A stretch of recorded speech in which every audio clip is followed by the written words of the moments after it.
What's good? What's good? What's good, people? What's goody? What's goody? What's goody? Salute, salute, salute to everybody in the building. YG Nice, salute. Hannibal, salute. Third Simple NSU, what's up? Cut West 707. Cornelius Jenkins, Six City Boys. Chris Legg, what's up, family? Tony D, what's up, family? Salute, salute, salute. We in the building. We in the building. We in the building. What's goody, my peoples? Joel Gordon, what's up? Varice Craig, what's up? Amari Davis, what's up? Reg Loke, what's up? Edward Torres, what's up? D Brown, what's up, family? He said you right about Teo Blue. What you're referring to? Sterling Mantis, what's up, family? About what? Specific. He's Teo's a character, you know what I'm saying? He's a character. That's what he is. You understand? He doesn't have what Teo is lacking is the proper guidance. He didn't have the proper guidance. You know what I'm saying? And you can see that it's as blatantly obvious, right? He didn't have the proper guidance. So the direction that he goes in to to do certain things to get attention is incorrect. You understand? But if you don't have I say this, right? As you get older, right? As you get older, and as you start to mature, you should be making better decisions. You feel me?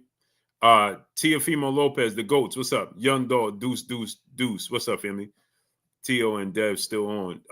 They're discussing it. Daryl Lusby, what's up? The deal's on the table. Keith Tucker, Hannibal, what's up? Rod Neal, what's up? Walter Hobson, Rich Porter, what's up, family? The deal's on the table. Teo agreed to the deal. Now he got to sign it. You understand? That's the thing. They're trying to get Teofimo Lopez to sign it. Michael Moody, what's up, family?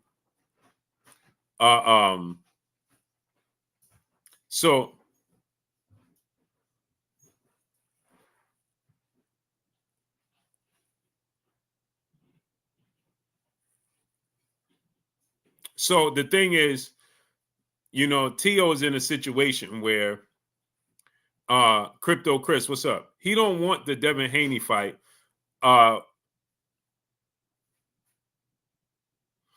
He don't want the Devin Haney fight because it's a 50-50 fight. You understand? It's easy when you don't have 50-50 fights. You understand? He don't want 50-50 fights. Right? He wants fights that he's going to be considered daring to be great, and he's in a win-win situation. You understand? He's calling out guys like Terrence Crawford. He's calling out Jaron Ennis. You understand? And Legendary Stitch. What's up, family? Not 50-50. Okay. I mean, to each his own. The ghost said, if Dev let his hands go, Dev might stop him. Dev, I don't know if he stops him, but Dev can outbox him, right? We've seen certain styles make fights, right? Specific styles give him trouble. It's just like Canelo Alvarez. Jeffrey Sharp, what's up? Yo, Blue, do you ever think Tank and Haney will fight one day? No, I don't. Joe Johnson, what's up, nephew? I don't. It's unfortunate, but I don't think we'll ever see that fight. That's unfortunate, man. Legendary Stitch says 75-25 Teo, though Teo is racist. Man, you don't know nothing about boxing. You say such a silly thing. Felicia Williams, peace and blessings, Queen. That just sounds silly, brother. That sounds like you don't know nothing about boxing. That's exactly what that sounds like. But we got my brother, my co-host in the building. Claymore Rain is in the What's goody? What's goody? Hey, Clay, did you drop the link to your channel in the chat? Art Man, what's up, family? Art Man in the building, the famous, the one and only, the notorious Art Man. Yes, sir. Armani Vest, what's up?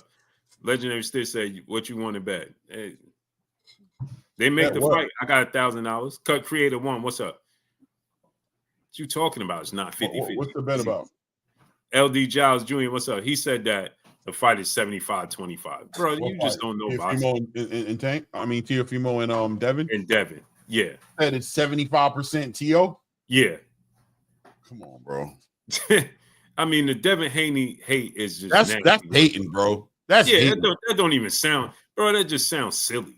That is hating, man. That just sounds silly. Like you just absolutely know nothing about boxing, man. You know what I'm saying? It make me. It could have been like 60-40 or if you favor Teo, favor him. But 70-25 means so you're basically saying it's going to be an upset if Devin wins, right? It's an upset, right? Come on, bro. That just sounds ridiculous. It sounds moronic. Big brother Jay Good in the building. What's up with your family? This dude said, "Who has Devin beat, bro?" I'm about to put you in time. Who has Teo beat, bro? Hold on. Who has Teo beat, bro? Yeah, now you're going. Who has Teo beat, bro? Who? Lomachenko and Josh Taylor. And lost to George Kambosos that Devin Haney beat twice. Yeah, and Devin beat Lomachenko. Right. And then on top of that, bro, George and Josh Taylor had a split decision with Regis Prograis that Devin Haney beat, right? And on top of that, he beat George Kambosos, who beat Teofimo Lopez, right? Twice for undisputed. And on top of that, Teo arguably lost to Sandor Martin. He got dropped twice by Sandor Martin. And he arguably lost that fight. And he arguably lost to Jermaine Ortiz. So what are you talking about? That just sounds moronic, bro. Who did Teofimo? The Devin Haney hate is just absolutely downright just moronic, bro. Well, that's Sean. Peace of bless, Queen. Come on, man. You can say you can favor whoever you like to favor. You know what I'm saying? But to say silly stuff is just moronic, bro. Who did Devin Haney beat? Come on, bro. Yeah, he says send the link. I'll send the link if you put a wager on it. You want to put a wager on it? Then I'll send the link. Third Simple NSU, my brother in the super chat. He said I got Devin win majority decision 115-113 on the cards. Very possible. There's nothing resume wise, you know what I mean, that's gonna sit there and have some triangle theory effect to put a number like Teofimo's 75% favored over Devin Haney. That's you know what? I'm gonna send you the link just for this one time. Tori, what's up, family? This link is only for Legendary Stitch. Please hit the like button. I mean, please hit the link, brother. This is gonna be quick and easy. Hit the link. Come on, brother.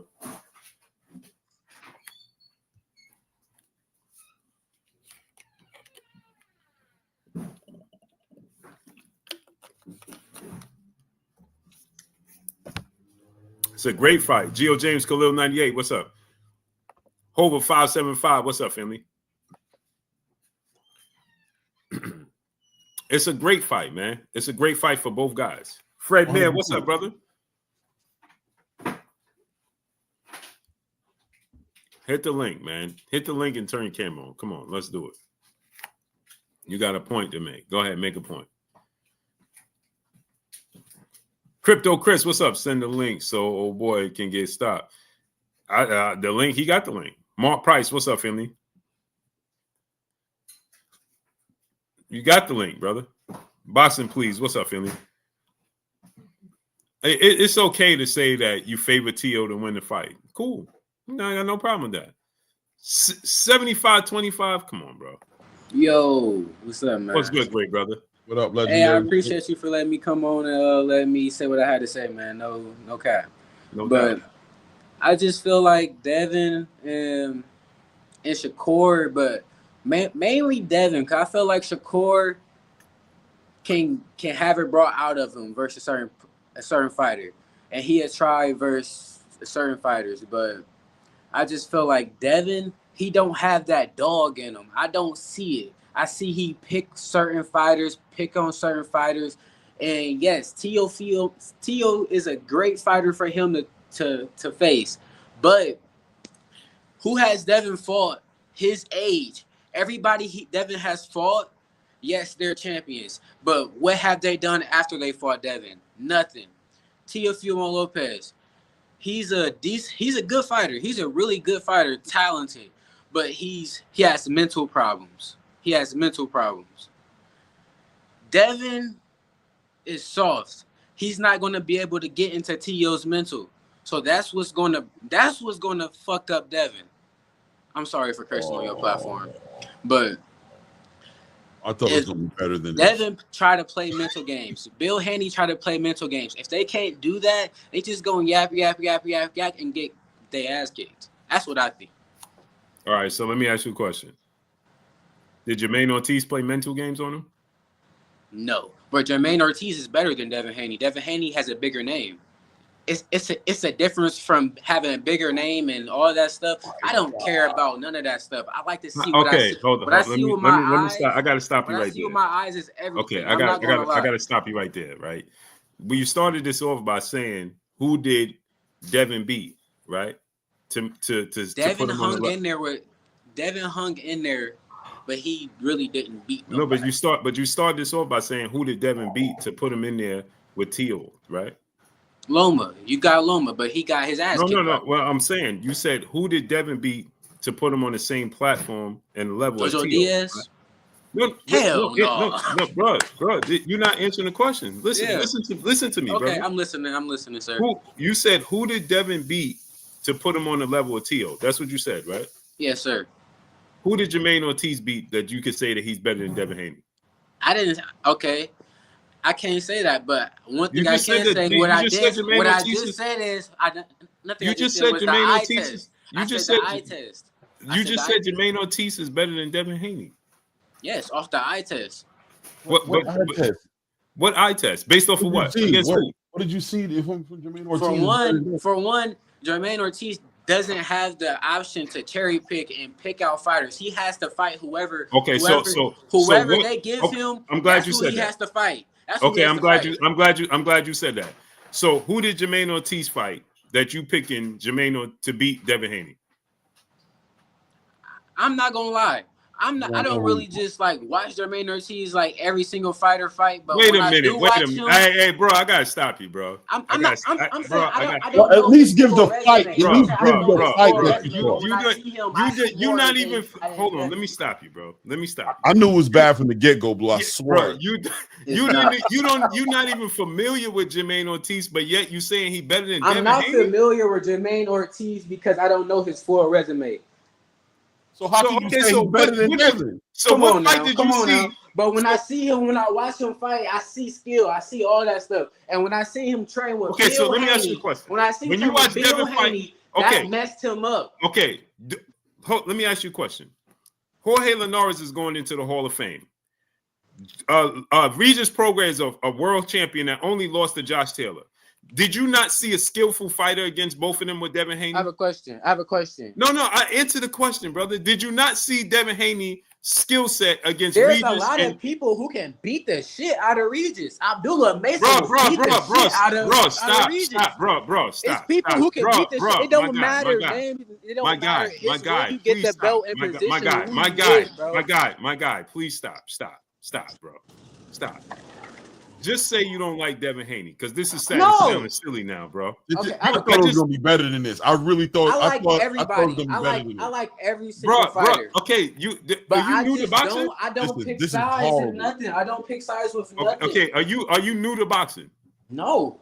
Okay, so you said, hold on, I'm asking you this, brother. You said based off the eye test, so you didn't see Devin Haney showcase. I'm a fighter, bro. I have headgear. Okay. Listen, brother. Listen. You said you seen Jermaine Ortiz display his skill set against who? Yeah. Okay. You can say that. Against who? But he has been in there when he fought Loma. That fight was a way better fight than when Devin fought Loma. I don't care with you. That's your personal opinion. Devin Haney. Not my personal opinion. Devin Haney won the first 7 rounds against Loma, bro. Devin Haney is the money, and that's why bro. Stop, bro. Stop. Devin Haney won the first 7 rounds against Lomachenko, bro. He won the first 7 rounds. Teofimo and Devin Haney fights with Lomachenko was pretty much identical. Okay. They lost the same rounds. They both won the first 7 rounds, and both of them lost on 8, 9, 10, and 11. And both of them won the 12th round. And at one point in time in that fight, it looked like Lomachenko was on his way to stopping Teofimo Lopez, just like people say he had that dominant 10th round against Devin Haney. So the fights was identical. Okay. So you're giving Teofimo Lopez credit for it, but you're not giving Devin Haney credit for it. I'm giving Devin Haney. I didn't say. I said Teo did better, and I said Loma beat Devin. At what points did he do better? And what rounds did he do better in? Well, I will have to watch the fight round by round and tell you, but I don't know off my head, bro. All right, bro. I'm telling you what I saw. I'm telling you when I watched the fight, you saw Teo dominate. You saw Teo dominate. You saw Teo dominate Lomachenko better than Devin Haney. I seen Teo win a fight. A fight, not. No, I ain't gonna cap. Devin did fight. Devin fought Loma. I'm not gonna lie. Devin fought Loma. He fought him. I give him credit. Hey, I like to fight. I'm a boxer, bro. I'm not with on. Okay. Again, great brother. That's your personal preference. Okay, but hold up. Wasn't Canelo fight versus Skull identical with Ramirez versus Haney? Was that identical? Yes. And was it two different winners? And was it scored two different ways? I said the Skull won the fight. Hell no. You just so Ramirez beat. Hold on. Stop. Time out. So you saw Ramirez beat Devin Haney? Yes. All right, great brother. I gotta go. Hold up. I have a question. Bro, great brother. Tell people where to fight. No, I'm done, bro. So why did Canelo win? Bro, I can't even. I'll be real. It's not as good as I thought it was. Applying pressure. I can't even continue. I can't even. Can I say one thing? Can I say one thing real quick? Let me say one thing real quick. What I hear is you like the way Teofimo fights and you don't like the way Devin fights, right? Which is fair. You can think that, right? But the results are that's what it is. I like when Devin fight. I just don't like. Wait, hold on. You said you like. You said he's timid. You said you like Teofimo because he fights. You said you've never seen Devin fight. I didn't say that. I didn't say that. I said he don't fight all the time. I say he fought Loma. He doesn't fight all the time. When he fights, he's not scared of a puncher. Hold on. That's what I like. Now let me ask him this question. Like Shakur Stevenson. He's not scared of a puncher. Bro, did Teo fight Arnold Barboza? Did Teo fight Arnold Barboza or he boxed him? He did both. And that was beautiful. Go ahead, Clay. That was exactly how so let me finish what I was saying, right? Let me finish what I was saying, right? Because we're in a situation now to where you're giving wins to where on record there were losses. You have your own way of judging fights, and you've got Devin losing certain fights the same way we could say Sandor Martin arguably beat Teofimo and Jermaine Ortiz. I ain't gonna cap Sandor Martin. Okay. So, but Sandor Martin is a good fighter, though. That being said, your personal opinion is that Teofimo will beat Devin Haney. I feel like. Because if I ask you a question right now, and I ask you if Devin Haney beats Teofimo Lopez, will it be an upset? It would. On by you or by the boxing space? By boxing, it wouldn't. Because so that means in the boxing world, because I think half the boxing world is paid off, bro. It's not. No, stop. It's not half the boxing world. I'm not paid off. Blue's not paid off. People in the chat aren't paid off. People just have different opinions on boxing clearly than you do, right? So what I'm saying to you is if it's not an upset, if the boxing space, would you agree that most of the boxing space, paid off or not paid off, would never say that Teofimo Lopez has a 75 to 25 ratio? They don't know boxing. They don't know boxing. When they get in the ring. So Teddy Atlas, hold on. So Teddy Atlas, Tim Bradley, Paulie Malignaggi, Chris Algieri, Roy Jones Jr., Mike Tyson, all these pundits who speak on this fight, who'd have it 50-50, none of those guys know boxing. You know boxing. I have a question. It don't matter with a question. Didn't Tim Bradley just say Teo will beat Boots? You're telling me. Didn't Tim Bradley just say Teo will beat Boots? And we all know that is stupid. Wait. A little self-control. You're saying that the boxing space, most of the boxing space, does not know boxing. Is that what you said? No, I just said What? whoever So whoever you're says changing it's it. a It's 50, okay. You don't want to say that anymore. Say what whoever you want say to say Devin's now. going to have a chance isn't right. No, you didn't say all that. You're saying that now. I asked you a question as to why the boxing space would make this fight a 50-50 fight. You said either A, they don't know boxing, or B, they're paid off. Yes or no?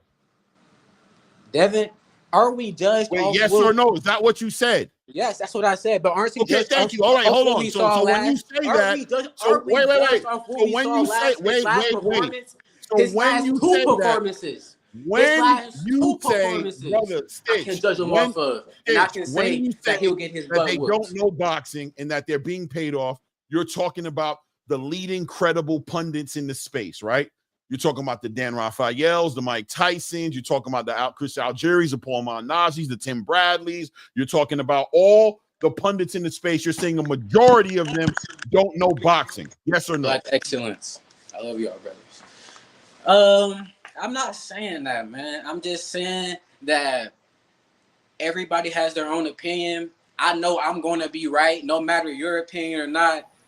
I think I'm going to be right, and yeah, that's what I got to say. I'm a gambling man, and I know 75% of chance that I think that Teo's going to win. It's a slight chance. Wait. You said I know. Well, listen to what you said. I want you to understand what you just said. You said I know 75% chance. I think Teofimo. You know or you think. Which one? He's frozen. He's got his personal opinion, but he's not good at defending it with anything else than this is what I feel and what I think. And that's cool. You can feel and think that. That's cool. You can feel and think that, but you got nothing legitimate to bring to the table to make this a 75-25 thing between Teofimo and Devin Haney.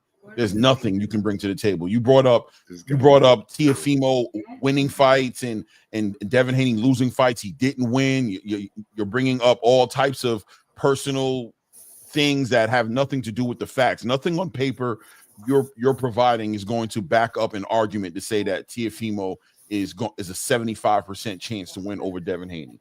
It's just nonsense, and it's legitimate nonsense. I'm shocked. I'm shocked that you came up here. I really thought it was going to be something. I'm genuinely speaking.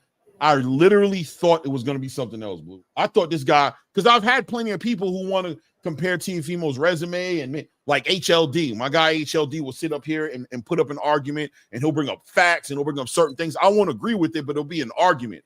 What he did was disgusting, bro. That was horrible, bro. From the moment, the moment he opened his mouth, it was bad news, bro. I couldn't believe what I was hearing him say, but that boy said Jermaine Ortiz is a better fighter than Devin Haney, bro.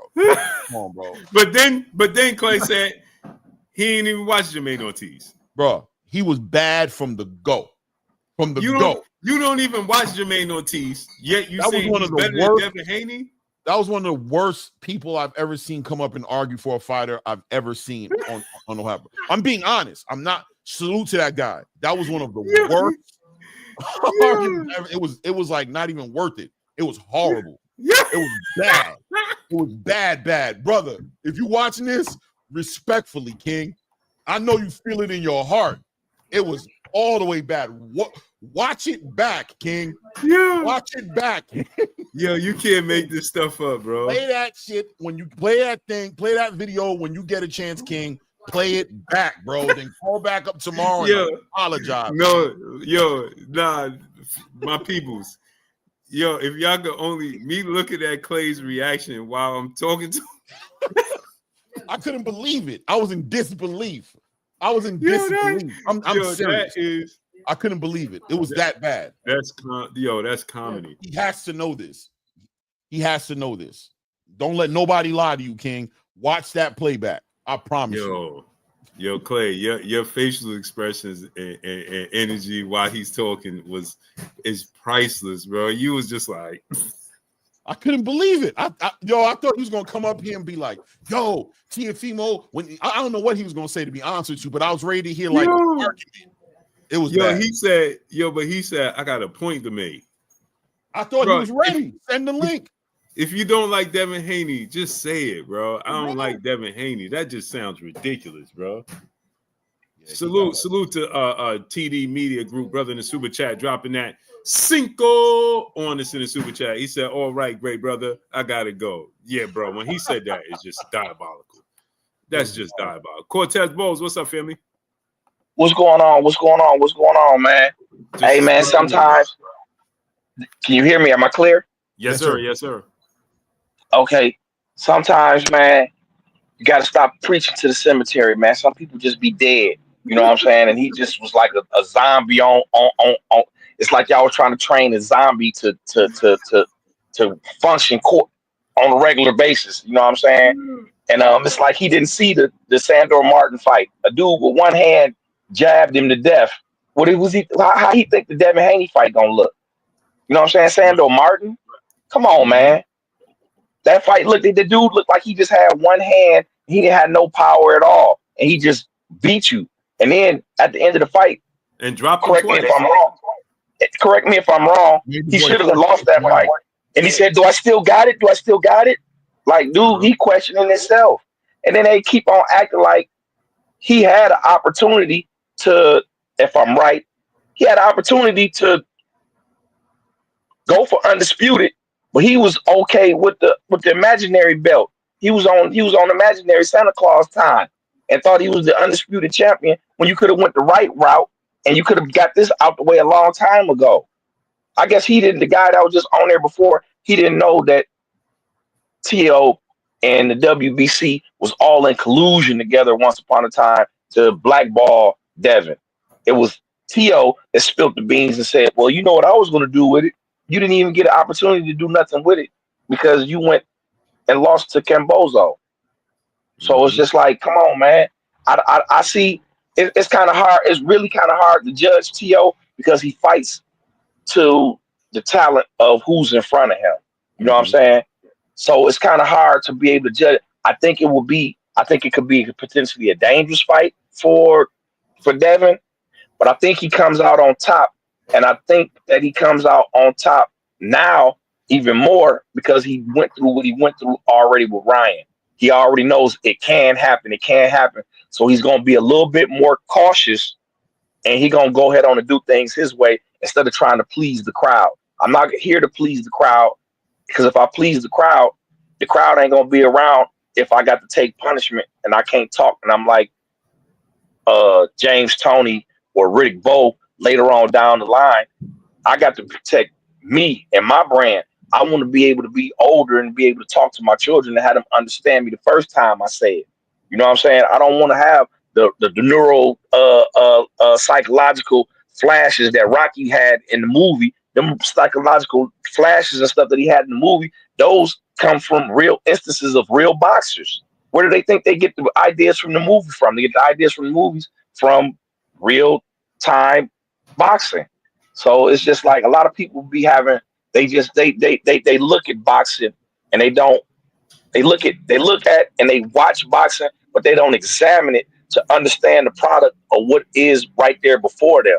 And he was one of them dudes that think because he put on gloves that he has a better understanding than somebody that don't. You know what I'm saying? He probably not even that good. If he got that misconception of being able to judge a fight, then he can't really be that good. You know what I'm saying? I mean, that's the way I see it. And then it's just like that's that he had that short bus level of understanding.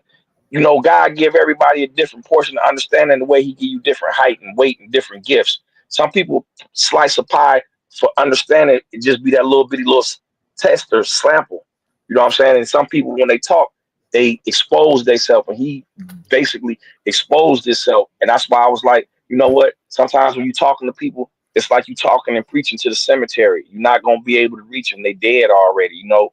So it's like I don't know how he gonna be able to put that together. And then there's a lot of bias against Haney because it's like they want to see him lose, and then I don't understand why you want to see him lose when he's doing everything that you would want your favorite fighter to do. What Devin is doing exactly. If I was a boxer, he's doing exactly what I would be doing. So if you're looking at what Devin is doing and you picturing yourself being a boxer and you not doing what he doing, then who you patenting yourself off of?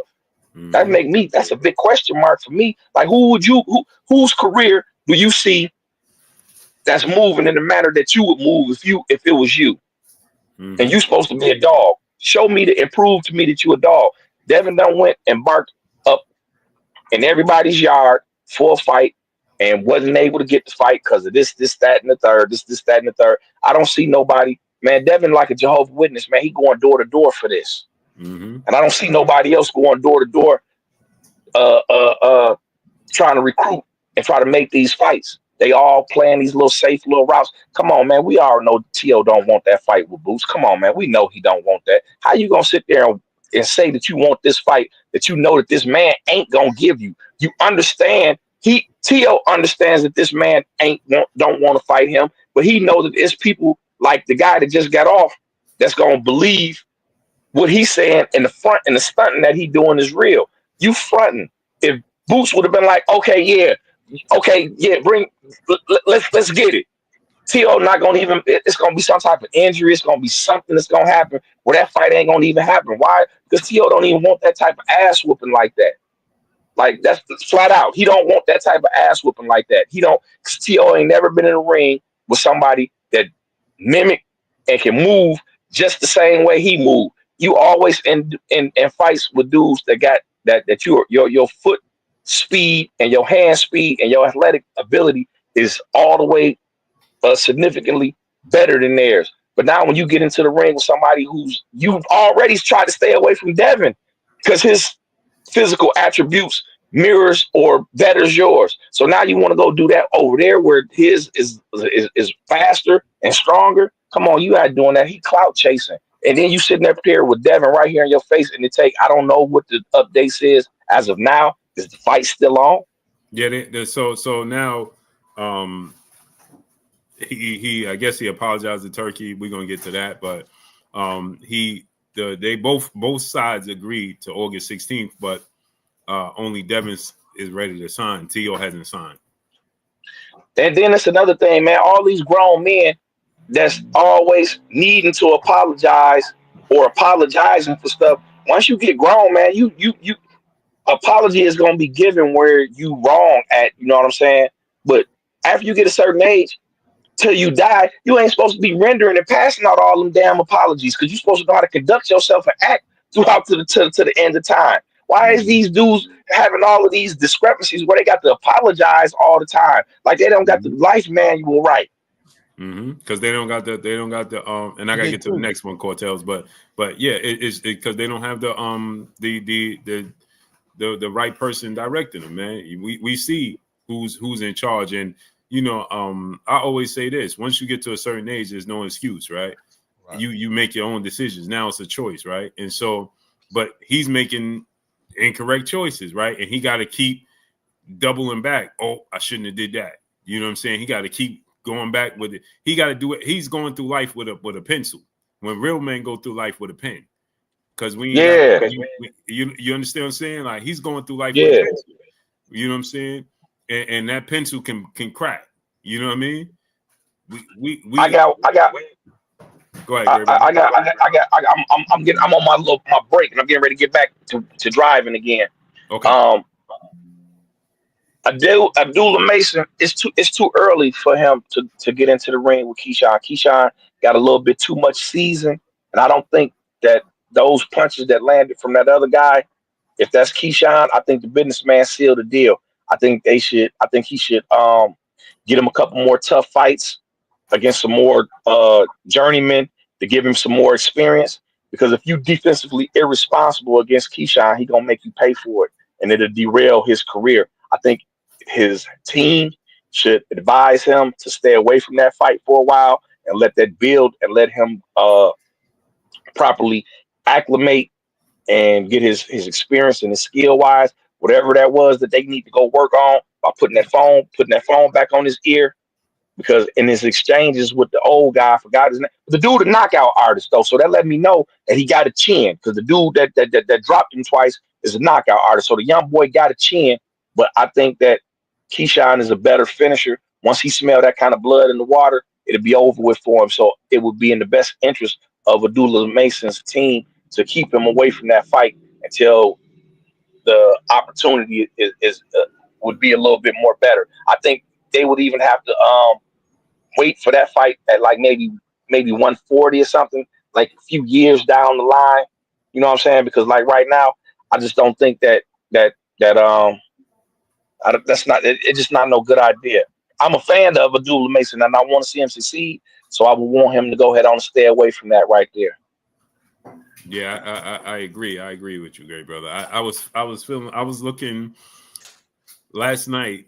Tim Bradley had me up watching film because he put that video out that Edwin Dos Santos could knock out Keyshawn, and so I was watching the last 3 fights, Edwin Dos Santos last 3 fights, and Keyshawn's last 3 fights, and for whatever reason, Abdullah Mason's fight before his last fight came up, and I watched that, and yeah, you know, I kind of feel like he's not ready yet either. I'm on the same, you know, I think he still need time. You know what I'm saying? I definitely still think he need time. Yeah, 100%. I agree about Abdullah Mason, and the same thing we were talking earlier today about Moses Atuma and how the WBO went ahead and pushed him up to number 1 in the WBO rankings. You know, putting him right inside the crosshairs of being a mandatory to a Joseph Parker, or maybe, you know what I'm saying, even fighting a winner of a Joseph Parker and the winner of Daniel Dubois and Alexander Usyk, just putting him in the crosshairs of being fast-tracked faster than he needs to move at 20 years old. At 20 years old, as good as he is, he doesn't need to be, you know what I'm saying, in the midst of top 5 fighters right now. He should be able to build himself up. It's a marathon, as Frank Warren said, not a race.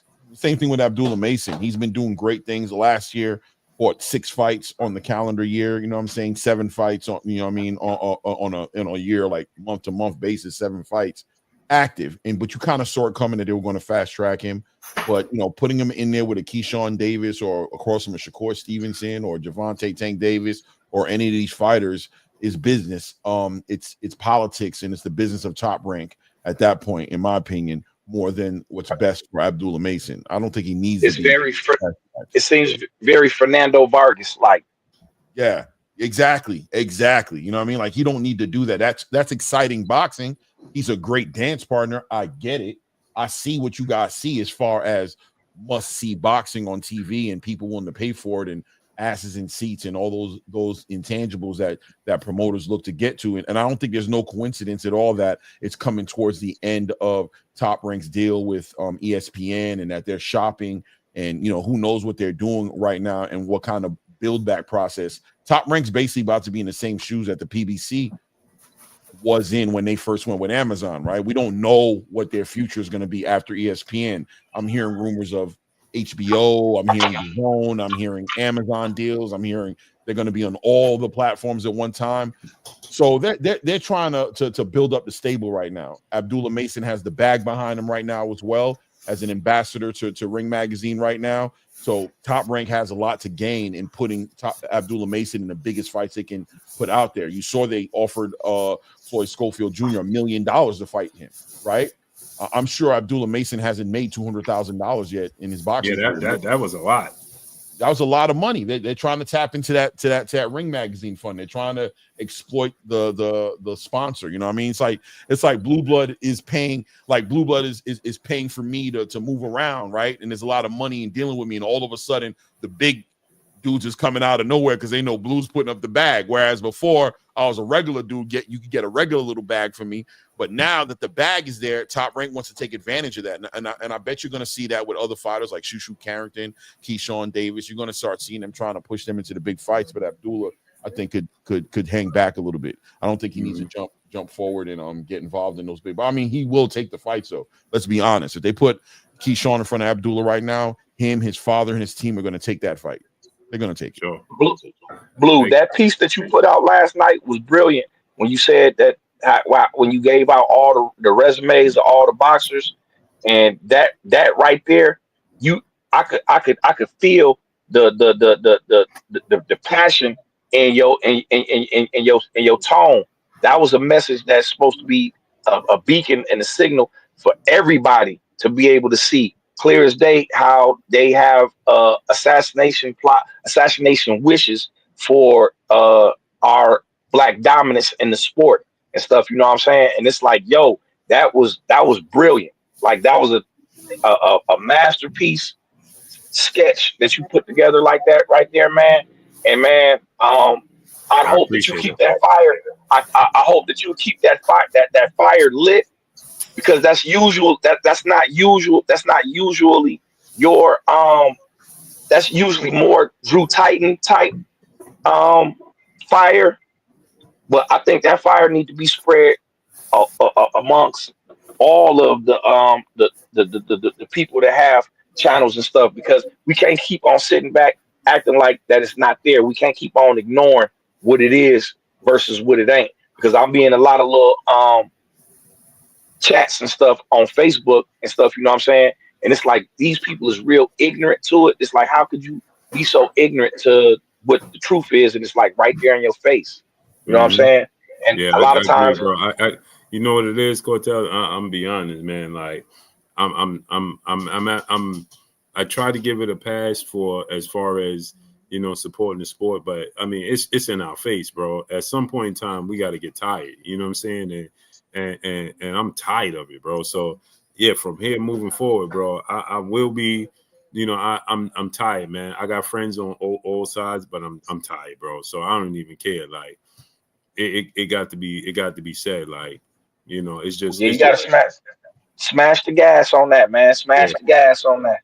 1,000%. Hey, all right, man. I gotta get back to the road, man. Okay. I'm in brother. Be safe. Tulsa, Oklahoma, on my way to Phoenix, man. So I got a lot of road ahead of me, man. Y'all take it easy. I'm still listening. Be safe out there, man. Be safe out there. Yep. All right. Salute my brother AK Crowder in the building. Yeah. Salute AK. What's goody?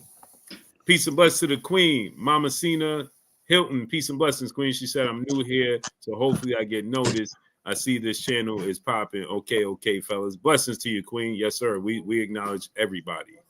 We definitely acknowledge everybody. Tommy Davis Jr., my brother in the super chat, he said it's America blacks they want to replace. 1,000%. That's why I did that video about it. Thanks. 1,000%, man.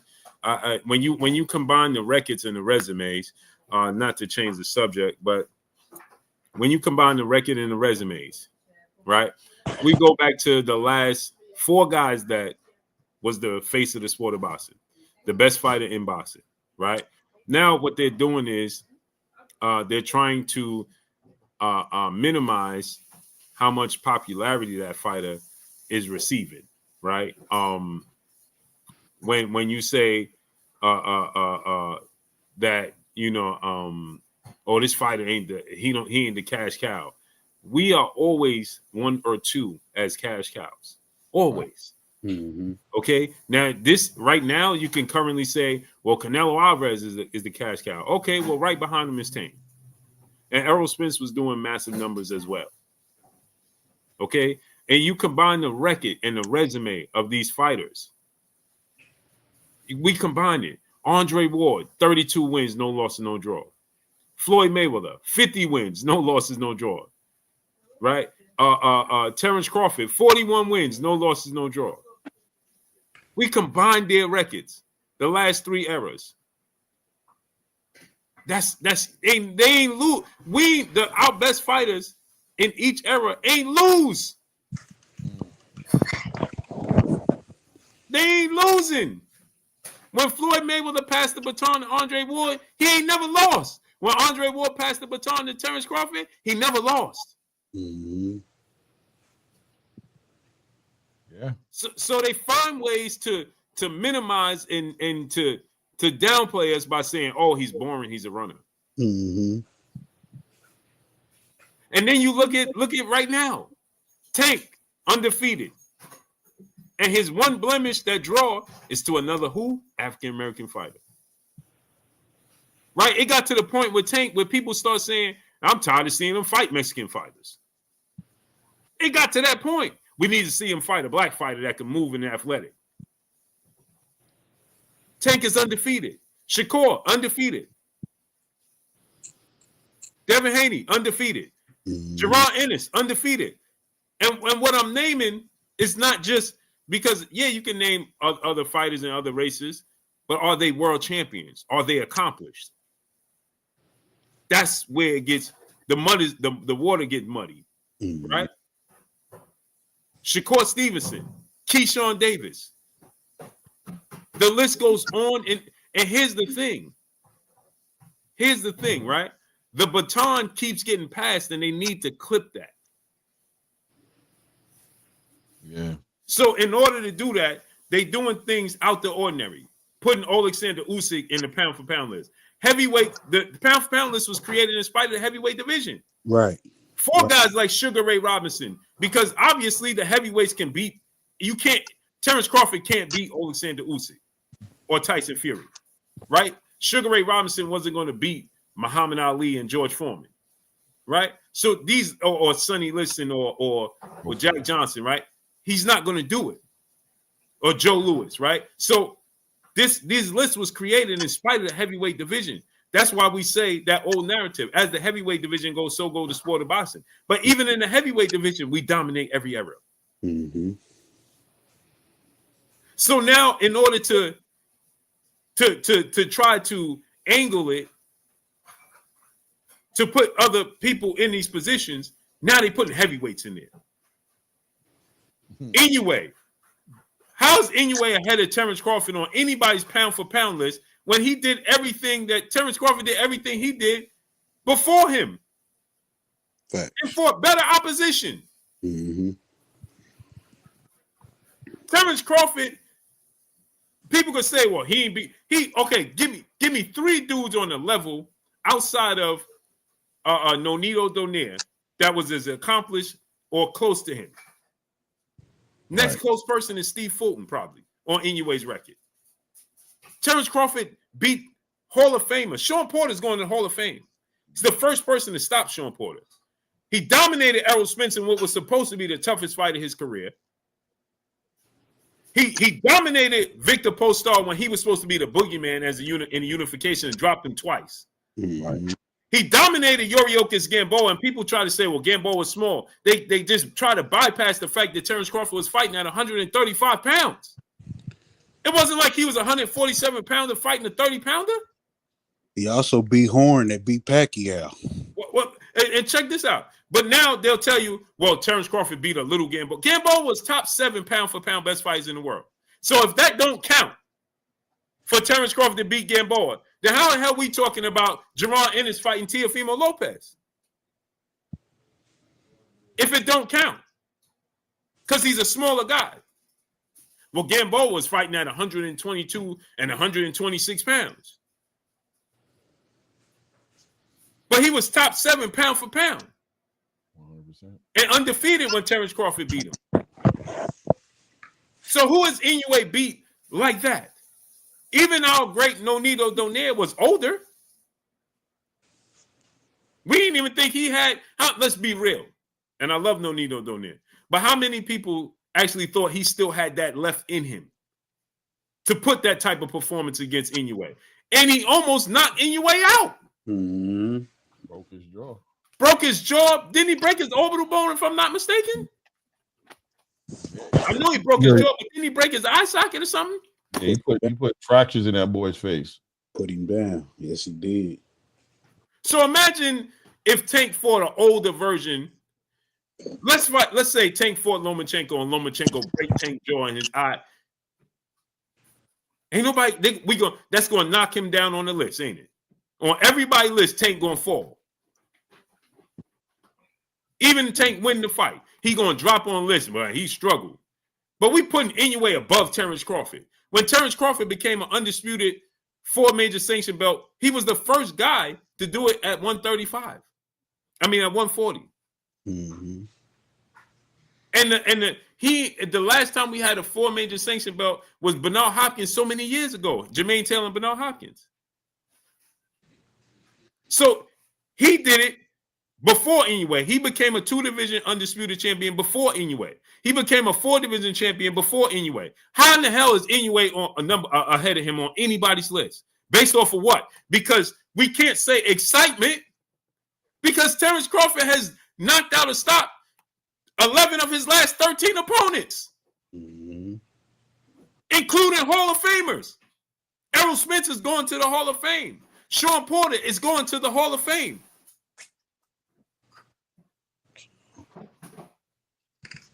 He's not winning his undisputed matches by decision. He's getting knockouts. So how is Inoue, what has he done to be placed ahead of Terrence Crawford on anybody's list? It's the whole narrative, the whole reason people don't put Kobe Bryant as the greatest player, because we already seen this movie before with Michael Jordan.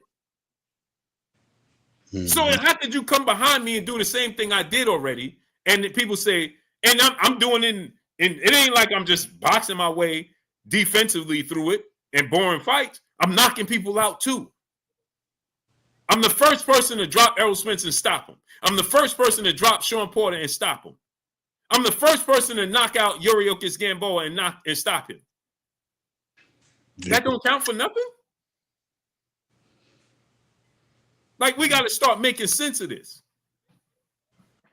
Yeah, you knocked out Steve Fulton. There's no way on anybody on this God green earth that you could say Inoue is ahead of Terrence Crawford. And then we talk about Usyk, and kudos to Usyk. Salute to him. What he's done at heavyweight, salute. How many people can name 3 guys that Usyk beat at cruiserweight?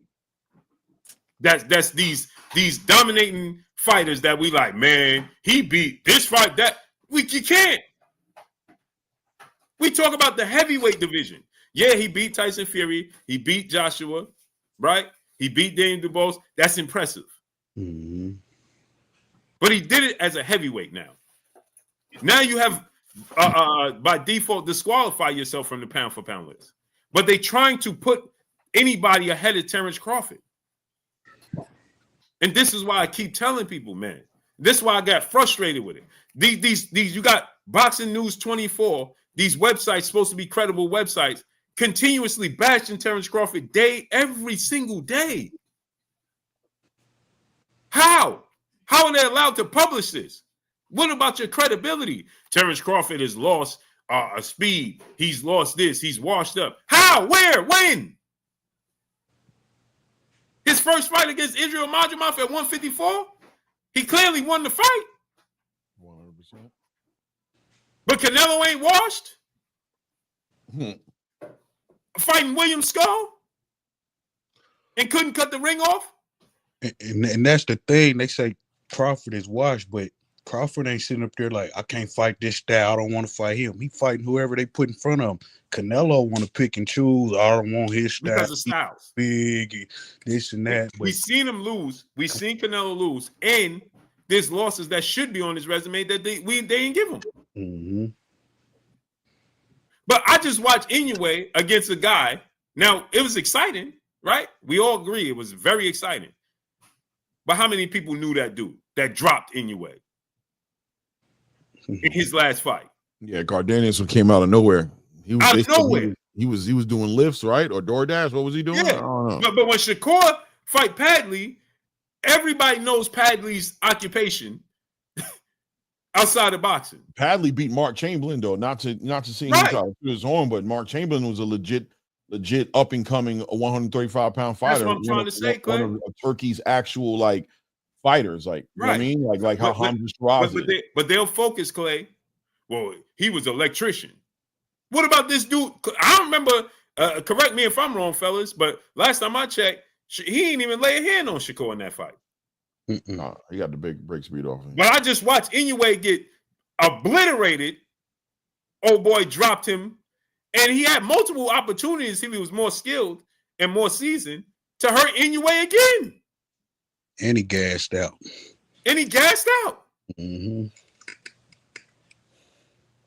I ain't never seen Terrence Crawford in that position. Come on. So again, like I said, we go back in time. Even when we go to the Four Kings, and I'm not disrespecting anybody, but I'm calling a spade a spade. When you look at the Four Kings, they tell you about Duran, Sugar Ray Leonard, Tommy Hearns, Marvin Hagler. He got that win. He got one win over Sugar Ray Leonard. That's it. But people don't, and is he great? Yes. But people don't, they fail to mention that then he lost in every which way possible. And what I mean by that is he quit against Sugar Ray Leonard in the second fight. He got brutally knocked out by Tommy Hearns. He got outboxed by Marvin Hagler and outclassed by Wilfred Benitez. He's 1-4 against them. 1-4. They want to celebrate Devin Haney so bad. They want Devin Haney to lose so bad that we got a guy that tested positive. They can't prove to you how he tested positive for a banned substance. Came in 3.5 pounds overweight. And people want to say, man, I got people in my inbox. Man, stop saying Devin Haney undefeated. But they don't mention that this dude straight cheated. They don't mention that because they just need fighters to be knocked off. I never seen a dude cheat and get celebrated more than the way he was celebrated. Like, that was crazy. Yeah. Bro, if you just look at, and again, we could get back to the topic at hand, but I want to say this, right? Cortez, you did this, Cortez. But I want to say this, right?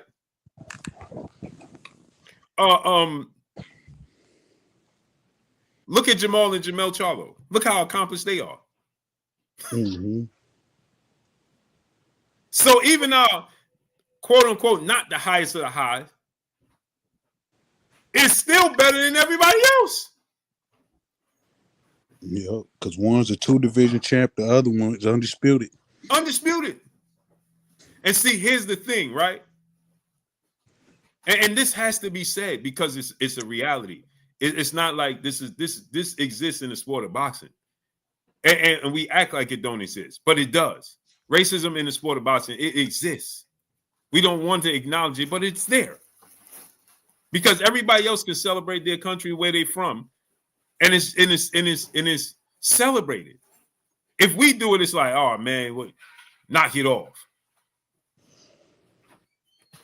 Right? So you look at, we got Shushu Carrington, Shamar Canal, Carmel Moulton, right? We got Abdullah Mason. No matter how his father act, Floyd Schofield. Yep. Right?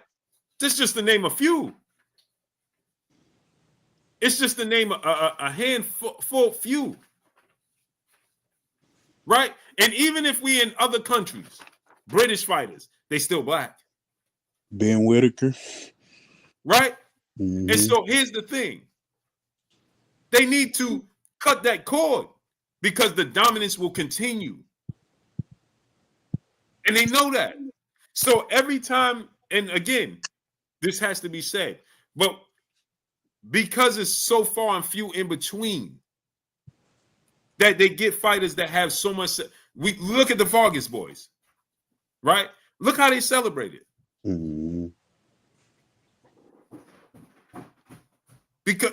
But us, because it's so many, that we got to start chewing off each other's arms. So then it comes across as hate amongst each other. Because if Shakur just fight Mexican fighters, like, man, he fights guys that stylistically is tailor-made for him. What people saying, why he keep wanting to fight Williams Zepeda? He's tailor-made for him. He's going to make it boring. He's going to run. Because naturally, our gifts are unmatched. It just has to be said. It's the truth. I'm not disrespecting anybody, but it's the truth. That's facts. We have the ability to fight any which way. We don't have physical limitations. Facts. Everybody else does. You might not have fast feet, fast hands. We don't have that problem.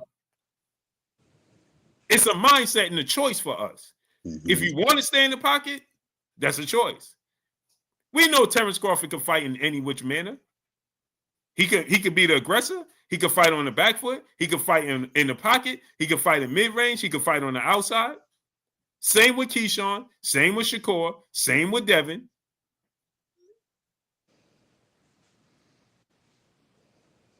So I'm just getting tired of it, man. These supposedly credible websites. Terrence Crawford is this. Terrence Crawford is that. Bro, every time you look at these, look at Boxing News 24, y'all. Every day. Devin Haney is this. Devin Haney is this. His father is this. Terrence Crawford is this. Shakur Stevenson is this. It's always negative with us. Mm-hmm. And if y'all don't believe me, go look. Anybody in the chat, go watch Boxing News. Google Boxing News 24 from today. I'll give y'all homework from today to Monday. Watch how every day there's some published article about one of our black fighters that's negative, never positive. Yeah, even for Tank. Tank too. Jerron Ennis. Every other day, Boots Ennis is some sort of, oh, he ain't this, he's ducking, he's this, he's that. He don't got no resume. He's lackluster. The hype is too much, and every day. Now people, Amanda Stanionis is supposed to be his toughest test. He go in there and wash Stanionis, and now Stanionis is tailor-made for him. Who's left for Boots to fight at 147 outside of Brian Norman? They don't even mention Barrios no more. Mm-mm. The only hope to stop Boots at 47 is a guy that looks like him in Brian Norman. It's just nasty work. It never ends. They froze out Demetrius Andrade to no end. Well, yeah. To no end. So, I mean, it just gets tiresome to me, man. And I'm sorry to y'all that I just went on a tangent, but it just gets downright. I just get fatigued, bro. I'm seeing articles. Boots is ducking Teofimo Lopez. In what world? Yeah, that makes no sense. That is the biggest BS narrative I've seen in a long time. That narrative is diabolical. How it doesn't even make any sense. And like I said, they use words so loosely now. Hold on, Clay. Before you continue, I don't want to interrupt you. The GOAT 95 brother in Super Chat dropping that Cinco honest in Super Chat. He said, "What's up, Blue? Is it true Rayo is going back down to 135? I hope not. His body can't." Kawhi Elliott, my brother in the Super Chat. Much love, family. Appreciate you. I hope not. He probably is. I hope not, man. His body can't do it. What's he gonna do at 140 though, Blue? What's he about to do at 140 right now? I know he was struggling at 35. Dewan T, brother in the Super Chat, he said Naoya Inoue being ahead of Crawford is diabolical on every level. Tommy Davis Jr., brother in the Super Chat, he said Usyk fights bigger heavyweights. Can he be pound for pound? No. The heavyweight division, we're trying to alter the rules to fit people in. Wilder, every heavyweight was way more than Wilder. He knocked him out, so that don't mean nothing. Yeah. Yeah. But go ahead, Clay. Sorry to interrupt you. Yeah, no, it's just insane to sit here and put that on that man, give him that duck talk energy. But I was saying it earlier as well, as far as the boxing space in the American boxer, or we could say the Black American boxer, has lost touch, where that's where you get these performances from Devin, and that's where you get these lackluster performances. That's where you get the attitude that Gervonta even has against the game when he says it's nonsense. It's just that the space is so casual and so narrative driven. They don't celebrate or respect these fighters on any real level. So the fighters don't care anymore. Pay me my money. I'm going to give you a fight. However the fight looks is how the fight looks. And they keep it moving. There's no more connection between the fan and the boxer anymore. The boxer is no longer concerned about being pleasing his fans, giving them the fights they want, and the fans are no longer concerned about their fighters doing anything for legacy, chasing any titles, being undisputed. They don't respect it. They don't respect Jerron Boots Ennis not taking a fight with a 140-pound fighter who's fought nobody in his division just off the strength of a name, turning that down to entertain unifying and collecting another belt and trying and committing to unifying a complete division and becoming undisputed. They don't respect it. They don't see it as now they're going to call. Now, if he doesn't fight Brian Norman, that should be somewhat of a duck to a degree for him to stay in the division. For him to choose to fight Teofimo Lopez before he fights Brian Norman for a unification in the division should be considered more of a duck than him passing on Teofimo Lopez to fight for a belt in his division where he competes at, where he's the HNIC of that division. Are you crazy? So that's how diluted it's become and stupid and dumb it's become. Who would have called Canelo Alvarez a duck for not fighting Terrence Crawford? In what world would they have done that? In what world would they have done that? Turki Al-Sheikh's putting the bag up. Canelo Alvarez could have easily said, I'm not going to fight Terrence Crawford. And who would have called him a duck? Even I wouldn't have called him no duck for that. I wouldn't have called him no. How am I going to call him a duck not fighting a dude from 2 weight classes under him? I'm happy he's fighting him, but he ain't no duck if you don't fight him. The David Benavidez conversation is a whole different conversation, right?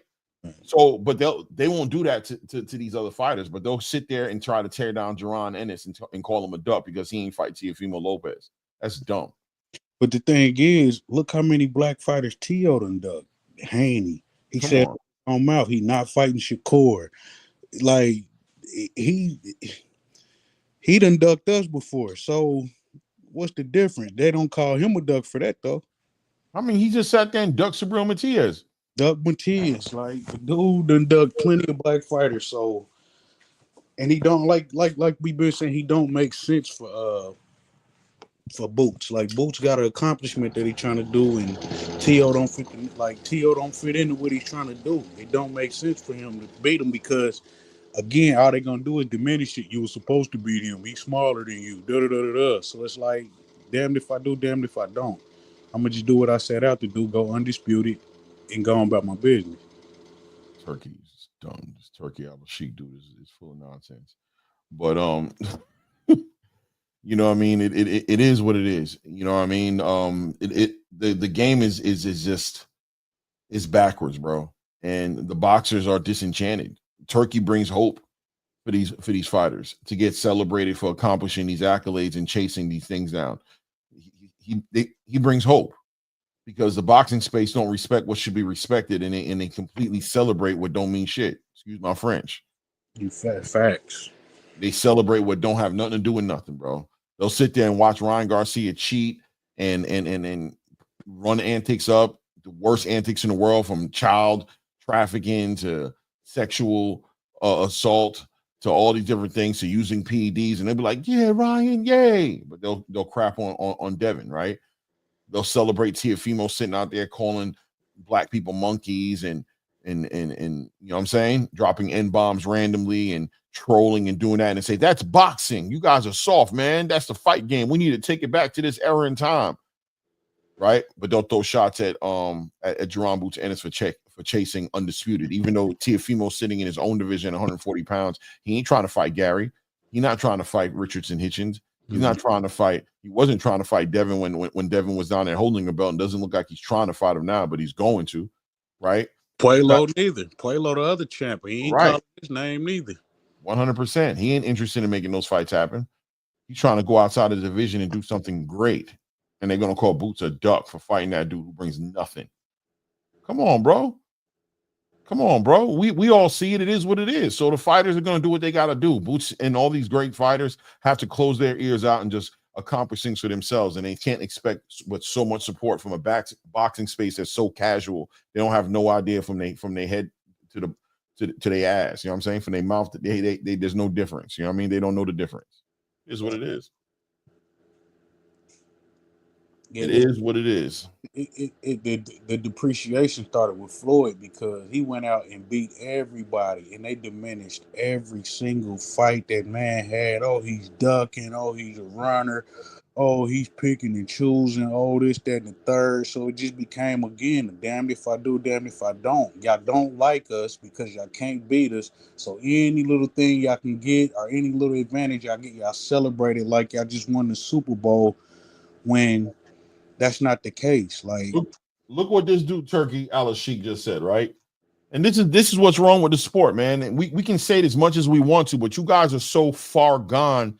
You'll just say stuff like this. You don't even hide it, right? The man said Tio has no belt, so he admits it, does nothing for the legacy, but he brings more eyes and money than Brian Norman or Mario Barrios 1,000,000%. So that's why Boots is supposed to fight Tio. So you're concerned about Boots making the most money. You're concerned they're entertained by the money being made. You know what I'm trying to say? Mm-hmm. They're entertained by the money being made. They're not entertained by the legacy or by they'll tell you he has no belt. He brings nothing to the table, but more people will want to look at him, which is why Tio sits there, drops N-bombs, tells the monkeys to come get him. That's why he tells Najee from Cigar Talk that it's marketing, because it is marketing, because it's marketing to people like this who look at that and they celebrate it. They see it and they go, yeah, keep doing that, sell the fight. And then, like I said, the worst thing about it is when a person like Jaron Ennis, who's cut from a different cloth, who's a relic in this sport, because there's not a lot of fighters necessarily who think like him, move like they move. Not only will they sit there and count his money, but they'll call him a duck for not going to get the bag. Yeah, they'll call him a duck. They'll put the duck jacket on him. It don't make sense. It don't make sense. It's like with these new fans in boxing, they so unpredictable. It's like, man, just do what you set out to do. Don't even worry about them, because they're gonna have something to say either way it go. Boots got Turkey, come on, bro. Are you 12 years old, bro? Who's Boots gonna fight? He'll fight Brian Norman when Brian Norman is done with Jin Sasaki. He ain't got nowhere to go. He'll go to 154 and go fight Yoenis Tellez and get a WBA interim title. He can do whatever he wants to do. He doesn't have to fight Tio, bro. You know that's not true. You just on some nonsense right now. Who's he gonna fight now? Who's Tio gonna fight now? Come on, bro. You just running your mouth on this damn thing just so you can run it, bro. But the reason I'm addressing you, bro, is because I know there's more like-minded people like you than there is in me and Rich Porter on this platform right now. I know it. I know we're in the minority. I know for a fact, and even if you're playing, there's way more people who align their thoughts. Big so-called boxing fans in the space right now whose thoughts align with your thoughts, who's sitting there counting that man's pockets, who's counting eyes, who's counting all these different things and not celebrating fighters for chasing legacy, which is why these fighters get on a microphone. Watch Shakur Stevenson, who was a legacy fighter, will sit there and be like, I don't even care about belts no more. I don't even care. They don't even matter. I don't even care about belts no more. I'll fight Conor Bennett at 154. I'll do it. I'll fight him at 147, whatever. But I'm a 135-pound fighter because he sees that the legacy is gone from this sport. Now it's about making the biggest spectacle of a fight. It's about spectacles. It's about trolls.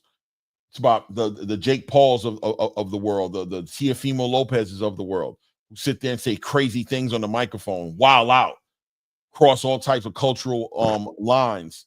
You know what I'm saying? Gaslight and trigger people who are either the people getting talked about in the culture or the people who hate the culture to embolden them to talk even crazy about the culture. That's what gets celebrated. Mm-hmm. Yeah, Tio doesn't want to fight the best, bro. Tio wants a spectacle.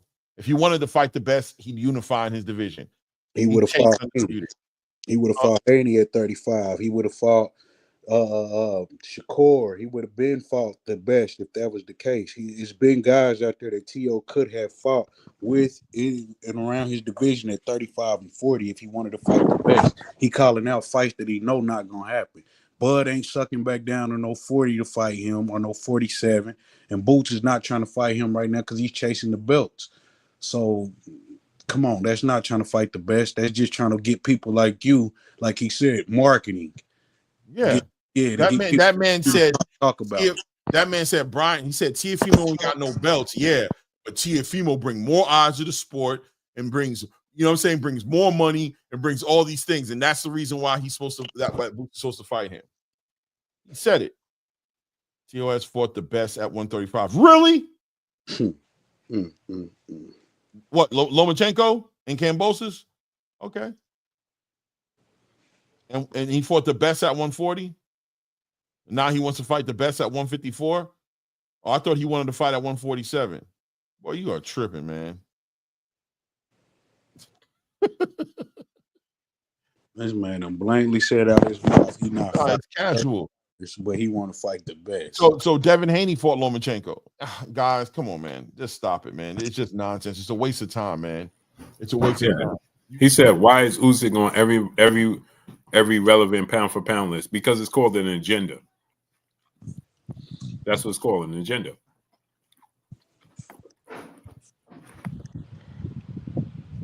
It's an agenda, definitely, because you never seen AJ on there when he had 3 of the major sanctioning belts. You never seen Wilder on there when he had the WBC belt. But Usyk is on there. Like, if that ain't telling you something, then okay.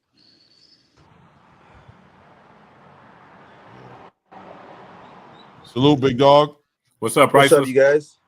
Can y'all hear me? Yes, sir. Yes, sir. Yeah, I'm not trying to interrupt the brother talking and everything like that. So just let me know when it's my turn. It's your turn, bro. It's your world, baby. Get it in. All right. First and foremost, Blue, I've been following you for a long time, my brother. And I really appreciate all the hard work and dedication that you have put into the sport for the fans, for myself, and for these boxers and whatnot. So that's first and foremost. So I thank you and salute you for all that. Appreciate you, bro. So I'm calling in. I'm calling from Hawaii, by the way. So oh man, I'm jealous. Yeah, so it's oh man, you getting ready to have me spend money, man. That's my wife's favorite place, bro. I already know, brother. I already know.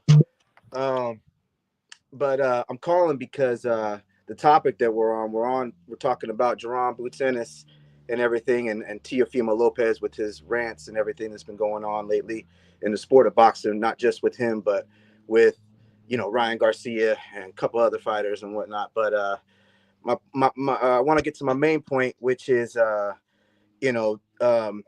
was you guys know the channel Punch Drunk Boxing. You guys familiar with that channel? Yes, sir. So he was doing a live stream the other day, and this was the topic and whatnot, and he just kept pretty much just roasting Boots Ennis and everything like that. And I had just jumped in the live, and I told him, I says, well, you can't call him a duck, but Teofimo Lopez has been ducking Devin Haney for many years. And this man, I mean, just by me saying that, this guy went off. He still has the chat saved or whatever in his profile and whatnot. He posted me on blast, calling me a retard, saying all these, these names and everything like that. And I said, listen, man, I says, Dante's boxing. He always says that the biggest weapon that these boxers are people in general have is the camera and a microphone. And I 1000% agree with that, and I told him, I said, listen, I'm not a fan of just one person. I'm a fan of the sport of boxing. I've gone to the Floyd Mayweather fights. I'm almost 50 years old. I've been doing this for a long time. I've watched the sports growing up and everything. And, just seeing the way that a lot of these channels, they like to portray things and whatnot, and the thing with Punch, what I'm trying to get at is being a fan of the sport of boxing. You could be a fan of a fighter. That's fine. I'm not knocking anybody for that. If you're a fan of Tank, if you're a fan of Shakur, fan of Devin, whatever, but for me, I love every single fighter. I think if you've got the cojones to step in the ring, you deserve respect. I don't agree with all the racism that's been going on. I'm originally from Fayetteville, North Carolina, so I've seen it day in and day out, just a situation that happened a couple of days ago and that continues to keep happening. I keep hearing people making these excuses, mainly that particular person in his channel. And I'm not trying to knock him or anything, but I did want to challenge him. And I invited him. I said, hey, we could have a friendly conversation about boxing. You're entitled to your opinion. I believe that Jerome Boots Ennis is a phenomenal fighter. My personal opinion, I've commented in your channel multiple times. I think Boots, if he was to get the opportunity and take advantage of fighting Teofimo Lopez, that it would be a wash. Not just because of the things that Teofimo said.